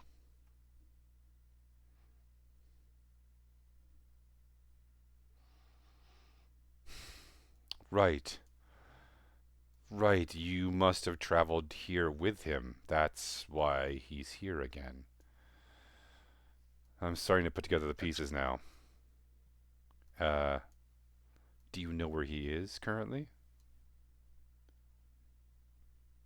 Uh, we have not seen him in feels like months, but it's been what, 2 weeks out of game? Roughly, Maybe. yeah. We haven't seen him in a few weeks. We helped rescue his nephew.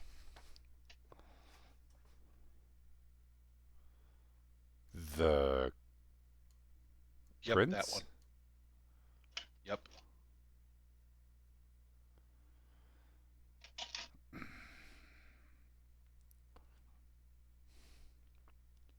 You you can see him putting all these like complex pieces together in his mind.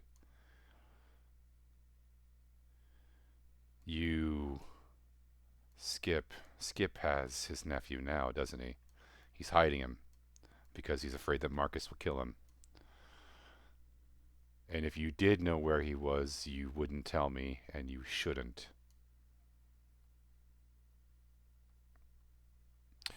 I would be very careful ever saying those things out loud anywhere in the Empire, ever again.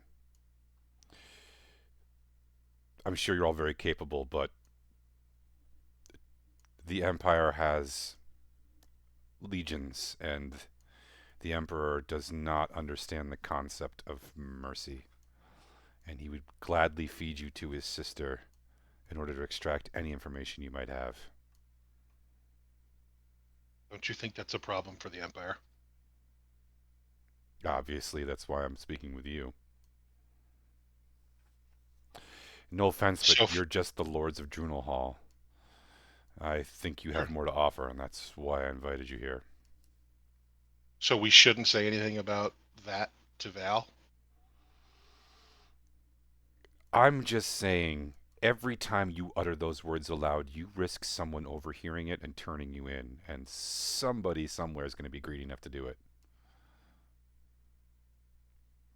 And the Emperor's sister has some pretty gnarly dungeons that you don't want to be any part of.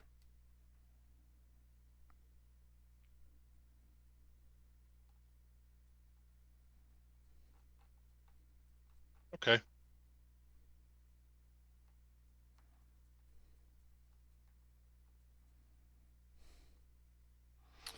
Anything else?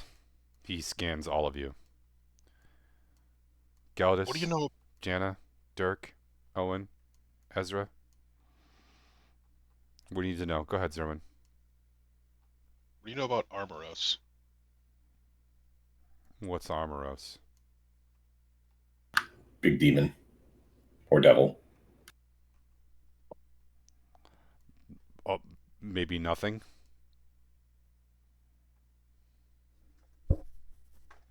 Demons and Can devils we? don't really interest me.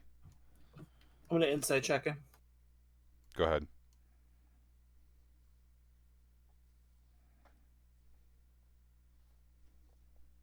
15. He's 100% lying.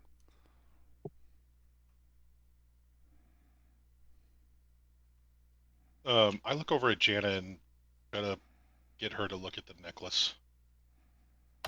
I divine sense him. He's fine. Okay.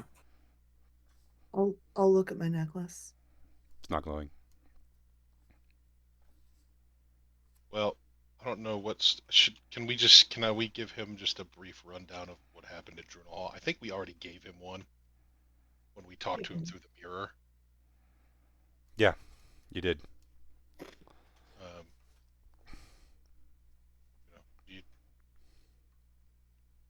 we saw a spectral version of him again just outside the city. So if you don't have any interest in it, you might want to. I've got bigger fish to fry. Anything we can help with? You literally are trying to save the Empire. We think they might be connected. I need to stick to my specialties here. So what would you like us to do at this meeting? I called this meeting. Well, I arranged this so that you could speak to Val. Is there going to be a spot for us to actually talk with her alone? Yes, I've arranged for that also. We'll go. We'll have dinner.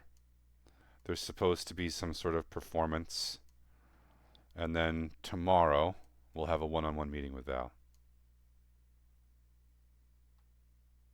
Okay.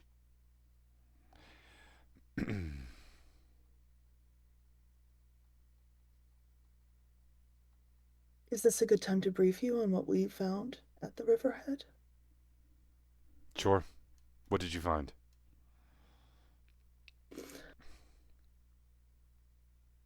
He as he says yes, he actually himself pulls out or reaches for the decanter of wine and pours each of you just a little bit in a glass.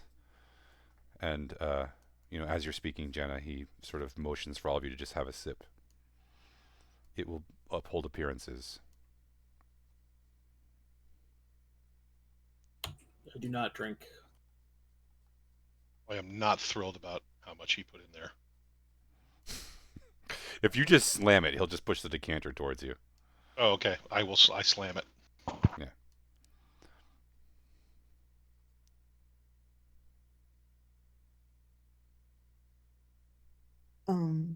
Anyone else want to take this?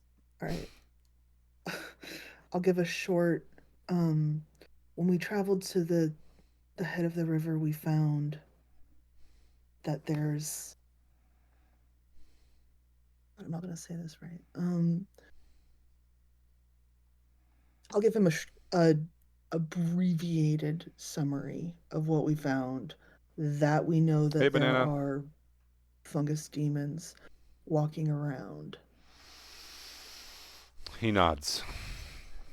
I actually received word while you were gone that another group of adventurers uncovered uncovered a noble that was actually one of these things.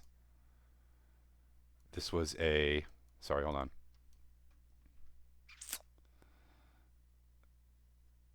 Oh, I wrote it down. A group of ragtag adventurers have recently uncovered one of the undercover monsters in the capital, which is a long way, the Empire's capital, which is all the way across the continent, posing as a low-ranking nobleman of the Amelii. It was destroyed, but it proves that these things have traveled a long ways and a long time. Yeah, you just made it, Banana. You missed the funny parts, and now we're in the serious part.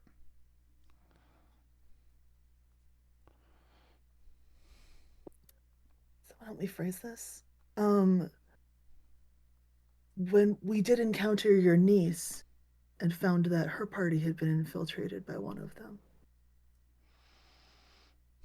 When we pointed that out, she took care of it with no problem, but with a speed that made it seem like she was not entirely surprised.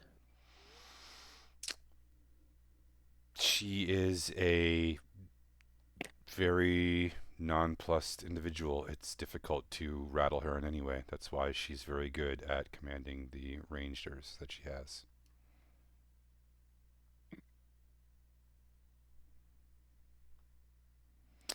I'm proud of that reaction. She's very difficult to rattle.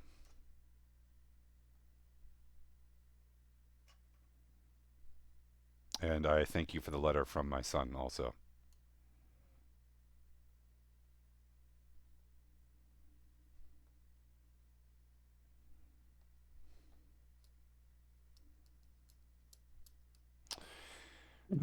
You have done exactly what I've asked you to, and I'm going to uphold my end of the bargain. But I'm also going to compensate you.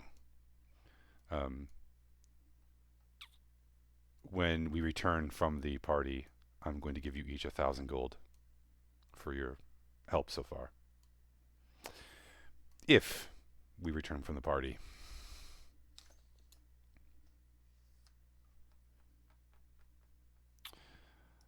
The host of the party. The host of the party's name is. We know him as Gilderoy. Gilderoy is a distant cousin of mine and also of Val's. He owns a small island that acts as a stopover for some things. It's very difficult to get there because it's protected by these sort of very treacherous shoals and reefs. So the only way to get there is through magic portal, which will take transportation circle. That will mean that you will have to leave your magical items. However, have you ever heard of a planar chest? This is something to assure you that your items will be secure while you're gone. It will open a pocket to another dimension, and only one of you will be able to access the key.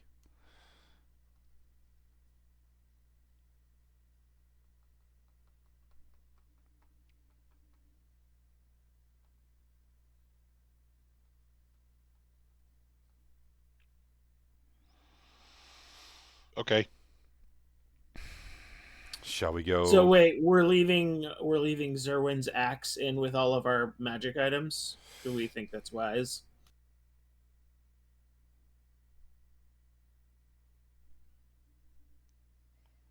It's probably not a good idea. Plus, the planar chest will get gobbled too. which will probably cause a nuclear explosion. You have an So- item which destroys other items. Maybe. I do. Sorry, I assumed Owen said that out loud. Did he not? No, this was more out of game, but Okay. Never mind. He doesn't say that then.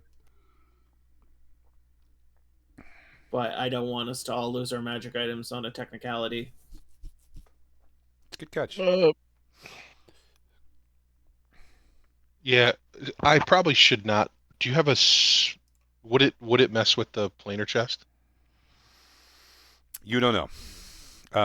You can Do we ask have him a how it well works. we could cast it down, or So how it? I mean, you have to ask. I can't just give it to you. You gotta poke around here. So I'll tell him. I was like, my axe can't really be placed around other magic items. It will destroy them if left too long. How quickly does it do this? I have no idea. Like instantaneously or over time? No, it essentially gets hungry Okay. and will eat something. Well, it shouldn't mess with the chest itself. And then Do you have more than one chest? we do. It will. Anything that goes through that chest will go to the same dimensional pocket, however. So you're going to want to put that in its own dimensional pocket. Yeah, that's why I asked if you have a second one. Yes. I actually have 4, but let me empty another one out because I only keep one empty. Thank you. It's very kind. Opie, could you go empty out number 2? Opie nods.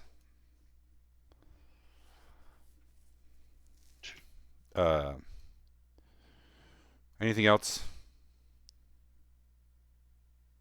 Anyone else?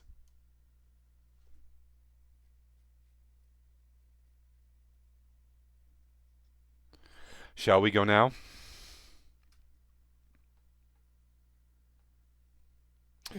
He stands and claps loudly, and the doors open. And a bunch of servants rush back in, and he, wearing what he's wearing now, he stands up and says, "Follow me." You're taken through the back of the big house that you're in. The room that you were in that goes down to the couches and tables, he leads you up out of that in the opposite direction of the front doors that you came in through, sort of deeper into the house. You walk down a hallway for a while, and this house seems to be set up almost like a T. There's like one long hallway that has all these other things off of it, and then there seems to be 2 shorter hallways. But the building itself looked rectangular, so you're not sure about the layout of the rooms. As you get to sort of the end, you take a left and you go down to what looks like the very end, and then there's a door that has some stairs that go down. Following down those stairs, it's Opie. Opie comes with you. Following him down those stairs into a basement, there are like oil lanterns and things lit, so you don't have any problem seeing, those of you who don't have night vision. You make your way down the spiral staircase into a stone, a room of bunch of well-cut stone with no decoration at all, except for a circle on the ground that is about 15 feet in diameter. There are runes all around the outside, and it looks like there is a chest near it, and Opie places a second chest down next to it. The chest itself is quite large, long enough, you suppose, to fit all sorts of big things in. So, How big? So Zerwin, you're gonna have your own chest, correct? Sure. When Well, I'm gonna put like my javelins and stuff in the other one. So the only thing that's going in the singular chest is the axe. I guess, and my non-magical items. My other magical items are going to go in the other chest. Okay. Here's how you activate the chest. So it's exactly what Sven did. Basically, there's a lock, and you have to put your finger in it, and it's going to, Bite you? well, it's going to basically take a small sample of your blood and burn your end of your finger to cauterize it. And then only you will be able to open the chest again. So someone else is going to have to do that for the other chest. I'll do it. That's not going to cause a hit point damage or anything, but that means that only your finger can open this chest, right? Oh, you should have used Armorosa's finger.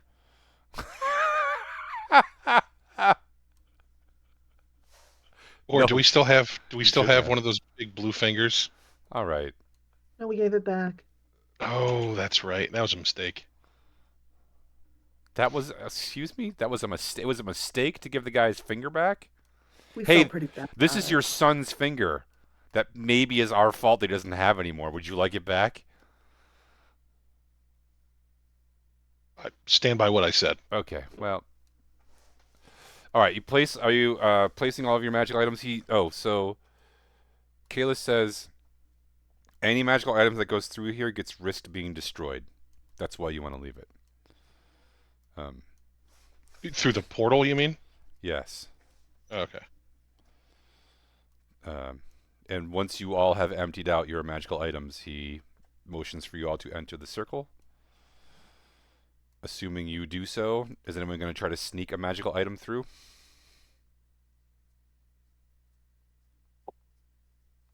Okay. No. Sorry, did you say something, Dirk? No. Okay. No. All right. As you all step into the circle, he says, "This part is a little weird, but it's safe." Opie chants something in a language you don't understand, and the circle lights up, and then it gets super bright, and you're like temporarily blinded, and then everything goes really dark, and then you're in a different space. There's a man waiting for you there. He's dressed as he's got like a sort of suit on. Oh, like a footman, right?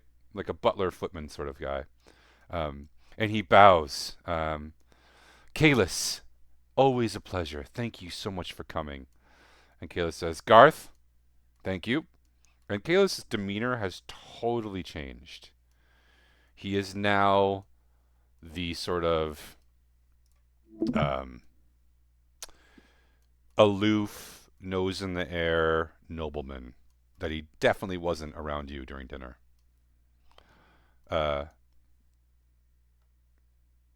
Please take me to my room, he says. Of course, sir, right this way. And your guests, yes. Welcome, welcome. My name is Garth Tort. I will be your guide, if you will, this evening. Some other servants come up and escort Kalis and Opie in a different direction. Welcome to Gilderoy's Island. You've never been here before, I can assume safely, correct? Correct. Correct. Yeah. Well, on behalf of Gilderoy himself, a warm, warm welcome to you all. And he sort of bows. You've made it just in time. We have only a few minutes before service is to begin for the feast. I hope you brought your appetites. Also this evening, there will be a performance from a renowned troupe of actors and singers. He sort of escorts you through some hallways. This is not the same type of place that you were in previously. It is quite nice. It's more like a self-contained mansion than a sort of like estate with all the different buildings in it. And then he leads you through some hallways into a large ballroom that feast hall that has people sitting at really lavish tables. There's probably I don't know, at least 40 people here, if not closer to 60s, not counting the servants. As he's walking you through, he's speaking. Master Gilderoy hired a group of bards and performers from across the seas, the 9 Lives Traveling Theater Collective, apparently the best. They also take requests, but between you and I, they've been asked to ignore them. They're performing some play based on Master Gilderoy's life tomorrow night, or tonight, later on. And then tomorrow there's going to be another performance. Should be exciting, especially if we can get one of the horses to join them on stage. Do you know about the racing that happens tomorrow? The horse racing? Yeah, no, obviously, but refresh my memory. 100 furlongs. First prize is 10,000 gold, but that's not really the point. The point is the betting. You'll have to bet something, of course, obviously, as guests. You'll have the honorary first bet. You'll see the horses tomorrow in the stables. There is, of course, a wide selection of ales and wines, and if you're feeling particularly emboldened by the jovial atmosphere, feel free to mix them together for a special treat. The treat is you'll be asked to leave. You have to respect the master's wine. He's very, very picky about it. So, as you taste it, make sure you compliment it, especially if you see Gilderoy. Um, let's see. Over there you can see Master Gilderoy. He's speaking with Fletcher, that's his son, and a very skilled archer. One of the best, is what I'm aware of. His prowess on the archery range is as legendary as his ineptitude in the bedroom, so I hear, but you didn't hear that from me. And let's see, who else do we have here? There's Lady Far Dasher Arturo speaking to her grandfather. I believe that's Chief Indigo something or other. He's some sort of religious figure. I don't know. Highly respected. I don't really like anything about him, especially his shoes. Look at those things. Um, let's see. That rotund dwarf over there is Hess Aturo. That's the lady's husband. He looks like he's speaking some. You see, like some overweight dwarf who's clearly hitting on some young lady that's just like hanging out at the party. Anyway, it's a party. Come in, please. Let's see. Your table's right over here. He leads you to a basically a table that's all for you. It's got 6 chairs at it. It's a white tablecloth that is embroidered with gold around the edges. There's crystalware laid out on it and very fancy plates. Zerwin, there are too many spoons and forks for you. You're not sure what they're all for. But probably Dirk has the most experience, and Ezra possibly, with fancy foods, given your backgrounds. And what you can see here is that someone has laid out a real formal feast where there are going to be courses brought out, and you'll be expected to eat them in turns, basically. There are a host, there's a veritable army of people walking around dropping off wines and ales, and as soon as you are seated, several of them come over and ask if you'd like anything to drink. Yeah, I want the best thing. I'm sorry, what, sir? The best thing that you have, I want that. Would you like a red or a white? What's more What do you recommend? expensive? What do you recommend? Nothing here is for sale, sir. It's all complimentary. No, I mean, if it were for sale. I'm gonna kick Dirk under the table. I couldn't say, sir. I wouldn't really know. No, me neither. I want something delicious. Sure, Thank yes. Red. Excellent choice, sir. He takes an order from everyone, depending on what you want. And then Gilderoy himself comes over to your table. Ah! You must be the spicy oranges. My cousin just told me about you. Famous adventurers, correct? Yes? Mm-hmm. Yes, very famous. Can I join you? What do you think, Jana? Please do. Okay. So, Gilderoy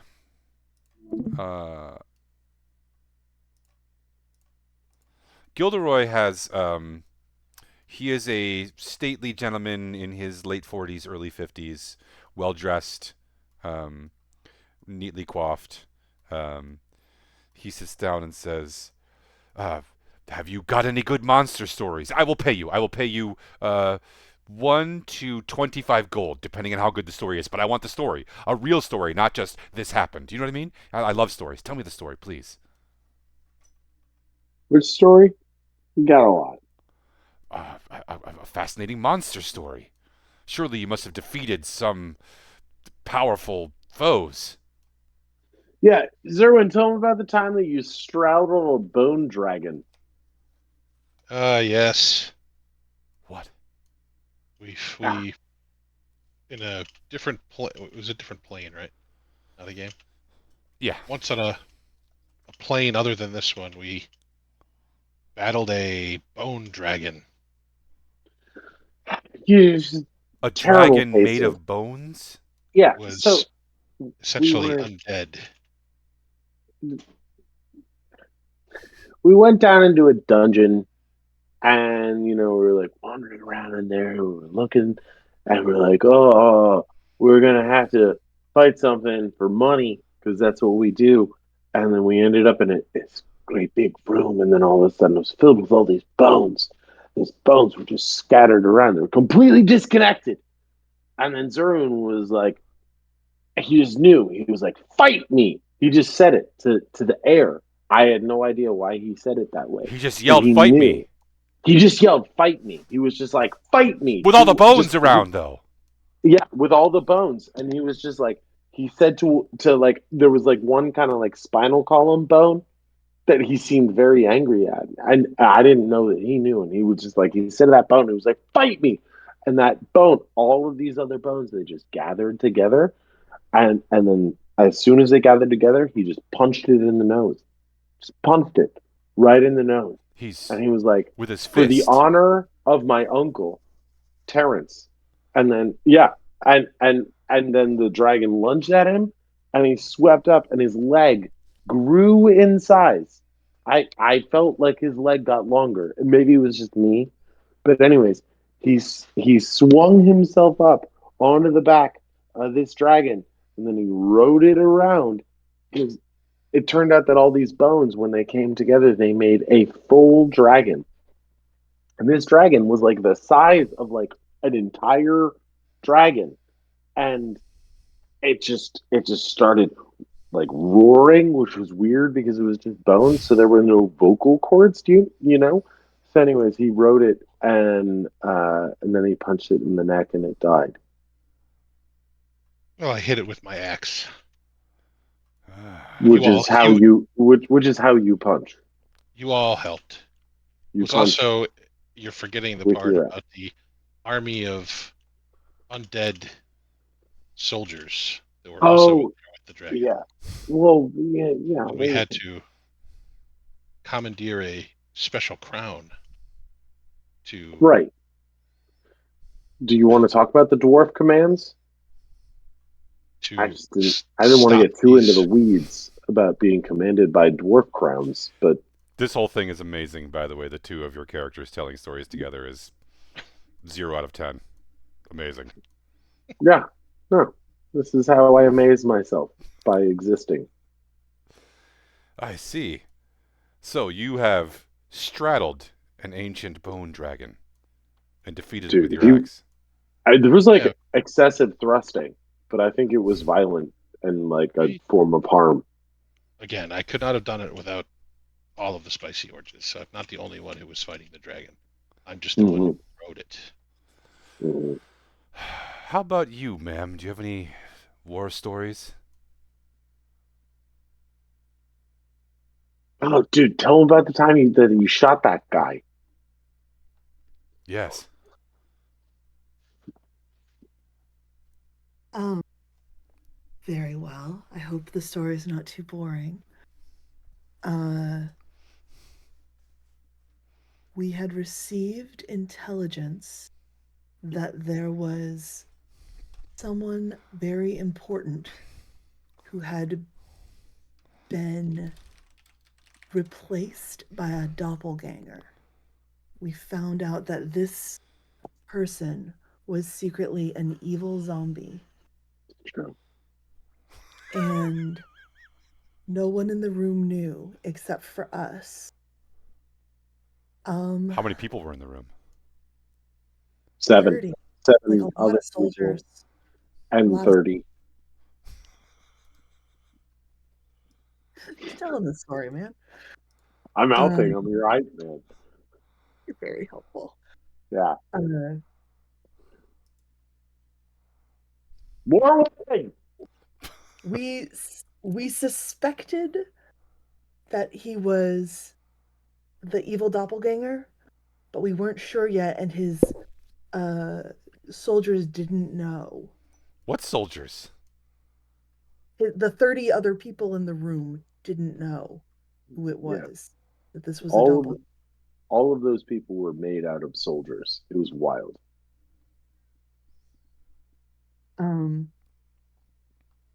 But our brave paladin decided it was time to take matters into his own hands. Which one of you is the brave paladin? That guy. Ezra. And Yes. he drew his sword to attack. And so, of course, to back up my valiant comrade, I fired first. When the arrow pierced the evil zombie, its appearance changed, and everyone in the room was very shocked except for my valiant comrades. I see. Very good. Well, here's some coin for your troubles. He slides 7 gold across the table. Thank you. Excellent wine, by the way. Oh, isn't it though? Which one are you having? Oh yes, the Côte de Rhône, one of my favorites. He smiles. I would love to hear more about some dragon. Then the guy, the footman, Garth, comes behind him and says, "Sir, we're ready now."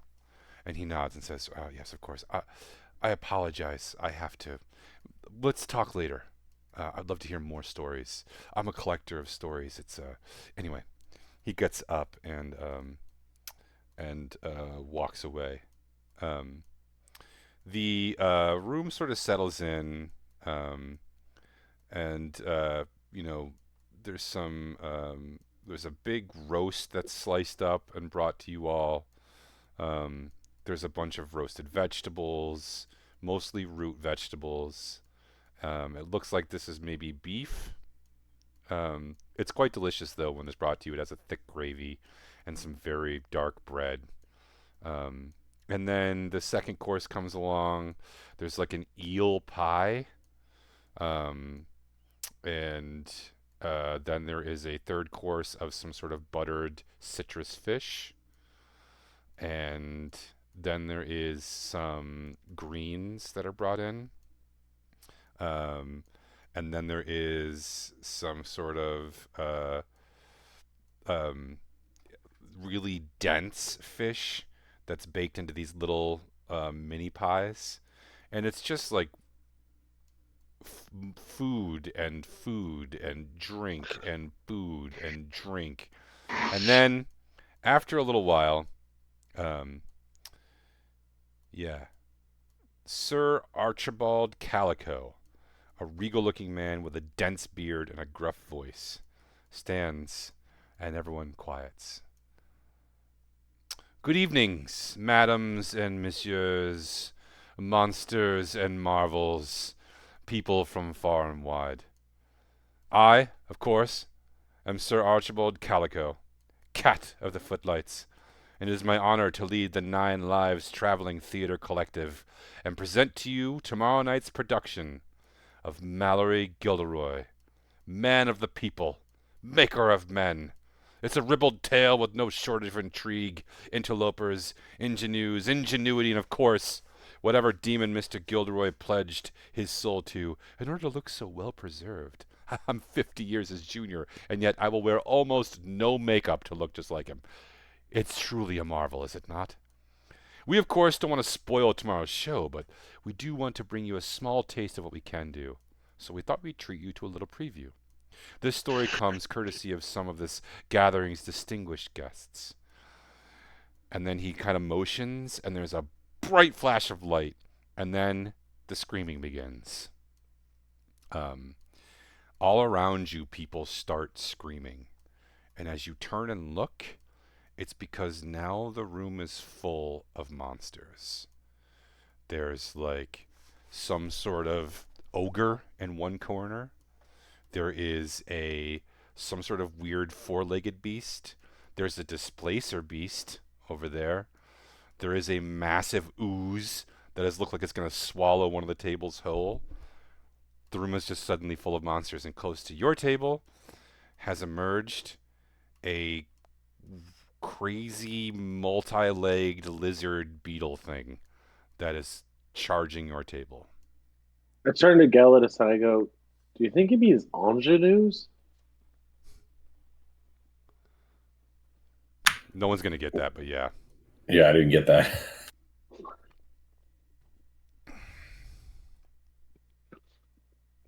So a crazy beetle. Yeah, some sort of crazy beetle thing. It's charging your table. We don't have Charging any it? weapons, do we? If you have any non-magical weapons, you have them. That's all right. I don't need weapons. I wield Gelidus, and Gelidus is a weapon. I got a battle axe. And Is draw it it. real? What's that? Can I do a perception check to see if this is a Yes. costumed I have a light hammer. You can make 18? either an intelligence or a perception. Would you roll an 18? Yeah. Yeah, these are illusions.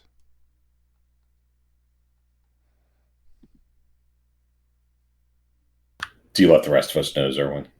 Nope. I rolled, I will make a perception check as well. I'm a little drunk and I'm just enjoying the show. I rolled 15 on perception. Yep. Do I know? Yes, you know. I It's rolled 25 on perception. It's 15 and above. I got a 9. I attack the illusion. Yeah. I grab Owen and tell him, no, it's an illusion. Don't worry. No, let him do it. This is cool. This is fun. Yeah.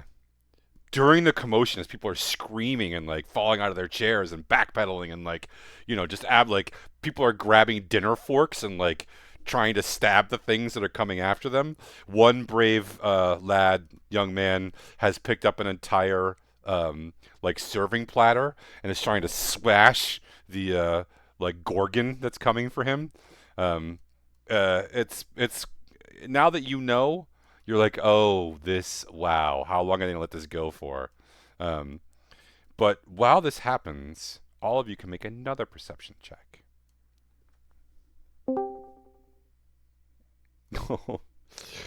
I perceive 16. Ezra.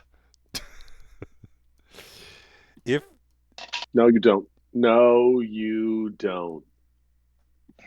Hey guys, 12 and just above. showing up here to just in time to slay the dragon. Shh, quiet, don't interrupt. 12 and above. I did not hit it. Maybe 28. 16. 9. If you got above a 12, you notice that on either side of Gilderoy, who is also standing up, 2 guards have come and stood on either side of him. And while they're standing on either side of him, one of them pulls out a knife and holds it to his throat. To Gilderoy's throat? Yeah, to Gilderoy's throat. Garth, the guy who I first go, showed you in. Fuck. Okay, good. Let's see who notices. Okay. Everyone in the party notices. No one else seems to. Garth, the guy who showed you in, screams, "Master, watch out!" and dives at them, knocking the guard who's holding Gilderoy and as soon as he does that, he gets stabbed in the like as he tackles the guy stabs him and like starts repeatedly stabbing in the back, um, and they fall to the floor and there's like screaming and blood coming out, um, and then some figure in a dark cloak drops from the ceiling and flings 2 daggers at Gilderoy. Gilderoy dodges one, and the other one hits him right in his side. Um, he I've falls seen to the this little ground. fucker. How far away is he? 25 feet. He cries out in 25 feet. anguish.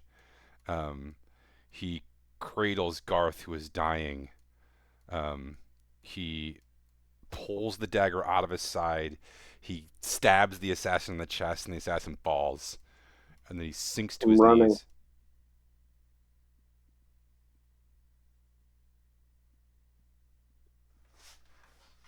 God, what a terrible time. I need to make sure that my I'll be back in just a second. What a cliffhanger. Did I miss anything? We spent all your money on a ring that will sometimes talk to you as a lazy wizard. The ring Sleepy wizard. Sleepy wizard. The ring of Steve. Called the Ring of Steve. How much did you spend? Literally all of your gold. Did Bill adjust my? No, we're just kidding. We were going to do that. We wanted Ezra to have a friend. We You're right, I wouldn't otherwise. We did. So you have 3 potions of healing, greater potions of healing in your inventory now. And you also have a bottle with a cork in it that's got this like smoky weird thing where if you open that bottle, there's a 30-foot cone in front of you, and you have to roll a dice to find out what, but a stampede of some sort of animal will come out of that bottle and damage whatever's in front of it, and then jump back in the bottle.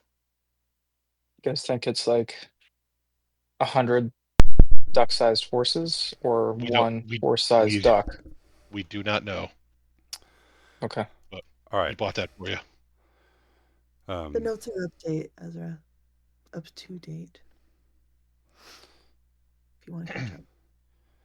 Gilderoy sinks to his knees and cries out, "Garth! No!"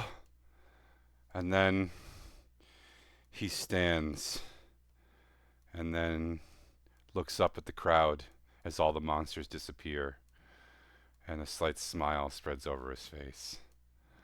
And then Garth rises up as the illusionary daggers disappear and the illusionary assassins disappear, and some clapping starts as people start to realize, oh, this was all part of the show.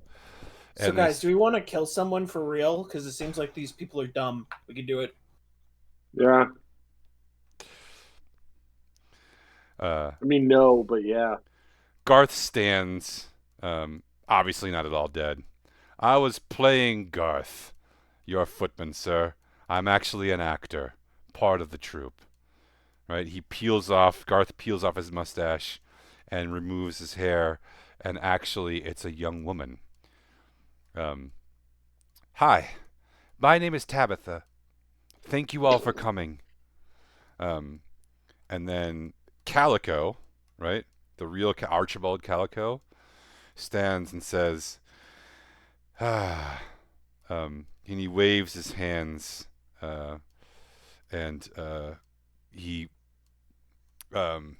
jumps up on one of the tables and says, "We are the 9 Lives Traveling Theater Collective. This is Tabitha Tabby Fang and Devin Rex McKay," and he motions to the assassins.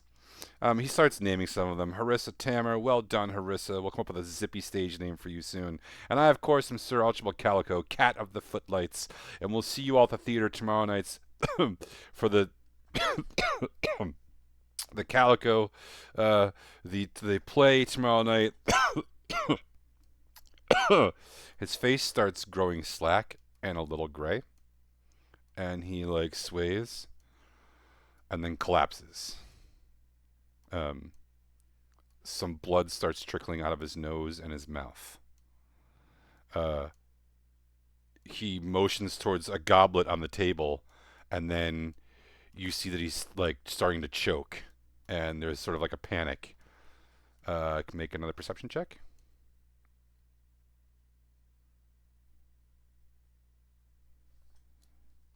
See if it reaches 17. it.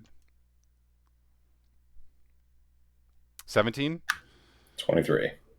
26. Well, If you roll above a 16, you notice that the other actors are actually scared this time. And one of them is like trying to get Archibald Calico to roll over. He's been poisoned! One of them screams. Gilderoy jumps out. Guards! Some guards come rushing from the back of the room. Can anyone help? He says. yeah. Wait, what? Yes. Galatus, Owen, is there anything you can do? Yeah, I can help him. I just have to get up there, so I'll go running up and use Revivify. Hold on one sec. If I'm immune to poison and I just walk up and kiss him, will that help? Well, That's the way it works in real life. Define help here. It won't stop the poison in him. Is he dead? He's dying, not dead, right? Yeah. Did we not buy any cure? Didn't we just buy potions? Yeah, I'll use Literally an hour ago. I'm going to use one of those potions. You need something to cure poison, not something to heal him. Yeah, we bought poison things too, I thought. Poison resist. Oh. All right, I cast Lesser Restoration on him. Okay. And if needed, I have greater restoration. Lesser restoration will do. It stabilizes him. His body stops convulsing. The blood stops. How much HP is he down? I don't know. He's conscious. He looks I'll up at dump you. 10 HP into him just to be safe. Okay. He looks up at you and says, "Thank you. Thank you, friend." The goblet. The goblet.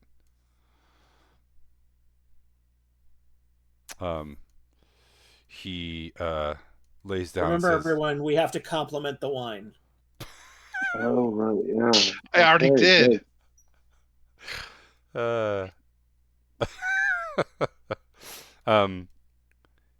Okay.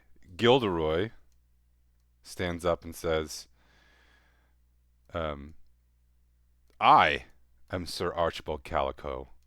This is the Master Gilderoy. Someone has been trying to kill me or him. And the tangled web begins. You see in the corner Val. She, when the illusions appeared, I'll give you this one for free. She never even batted an eye. She saw right through them. She's sitting with her cousin. With her friend, Kalis, and their respective seconds that they've brought with them. There's a bunch of other people at this party.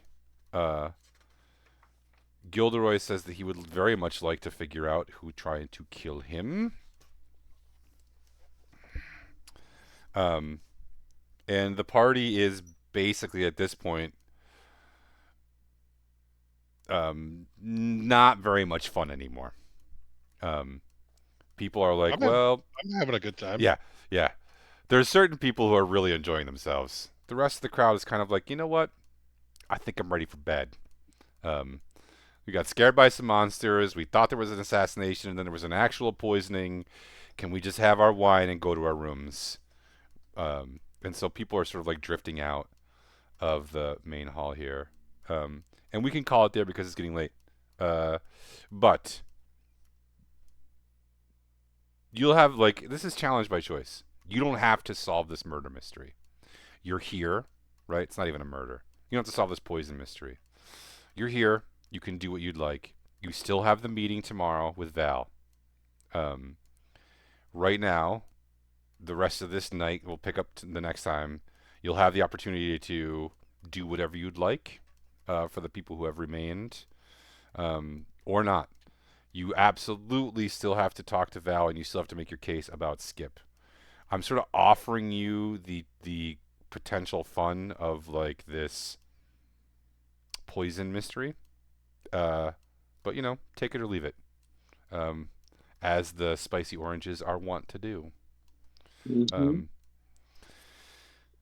It is not. I'm not contingent. Like large parts of the plot are not contingent on this. It's more like a bonus that you can, you know, have fun with. All right. Be that as it may, you should give each other danger awesome points for this evening's play.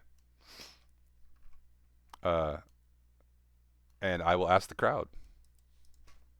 I guess I'll give mine to Zerwin for buttered cabbage wielding. Yeah, I think the cabbage thing is really the moment. Zerwin. I think it's going to come in handy. I know you guys are, you know, down on the half-eaten buttered red cabbage, but we'll see. Wow, Zem, you want to reward that? I don't. Wow, that was 0 out of 10. I'll give mine to Dirk for coming in the middle of a shopping session and just saying, "I will buy whatever you told me about," without actually knowing what anything did. Just trying to spend some paper.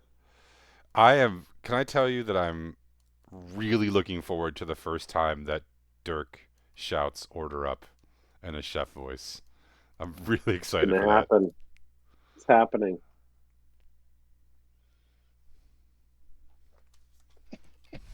I know I'm a latecomer here, but I'm going to give mine to Owen. Why? Because he's probably going to need it at some point.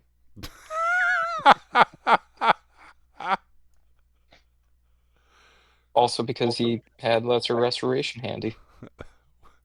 Wait, what did you apply, OK I'm Watcher? gonna give up mine to Jana for having to put up with Zerwin and setting off the marble.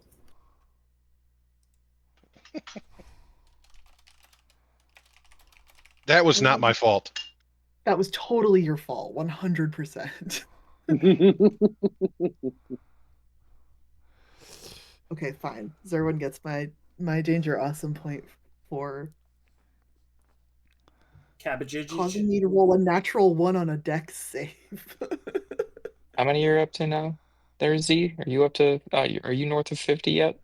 I have 82 dabs. Mother of God. I haven't had to use one yet. Yeah, you guys gotta You stop can use giving them him. on other people, though. You guys all survived. Relax. Serwin's such a selfish little shit. All right, I need to start looking up anti-paladin subclasses. What's happening? Oh. All right, I gotta bounce, guys. So I'll see you in 2 weeks. Right Kyle. on. Night. The crowd would like to give it to Zerwin. Well, the crowd was split, I should say. We had 3 different votes. Someone thought I should get the Danger Awesome point, but I can't really spend it. I'm gonna say that Zerwin can have the one for the crowd from the banana, and Dirk can have one also from the crowd. We'll give out 2 tonight from the crowd because they were both convincing. But then I just won't give one out. So yeah, the crowd handed out mine as well. And good news, I found my D4. It was on the floor. I have not. Hey, you wouldn't want to So, step on that one. no, it's like a cow trip. That's funny.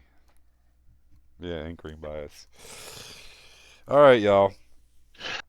Sorry I had to run there. I had a nightmare upstairs. Not me, my son.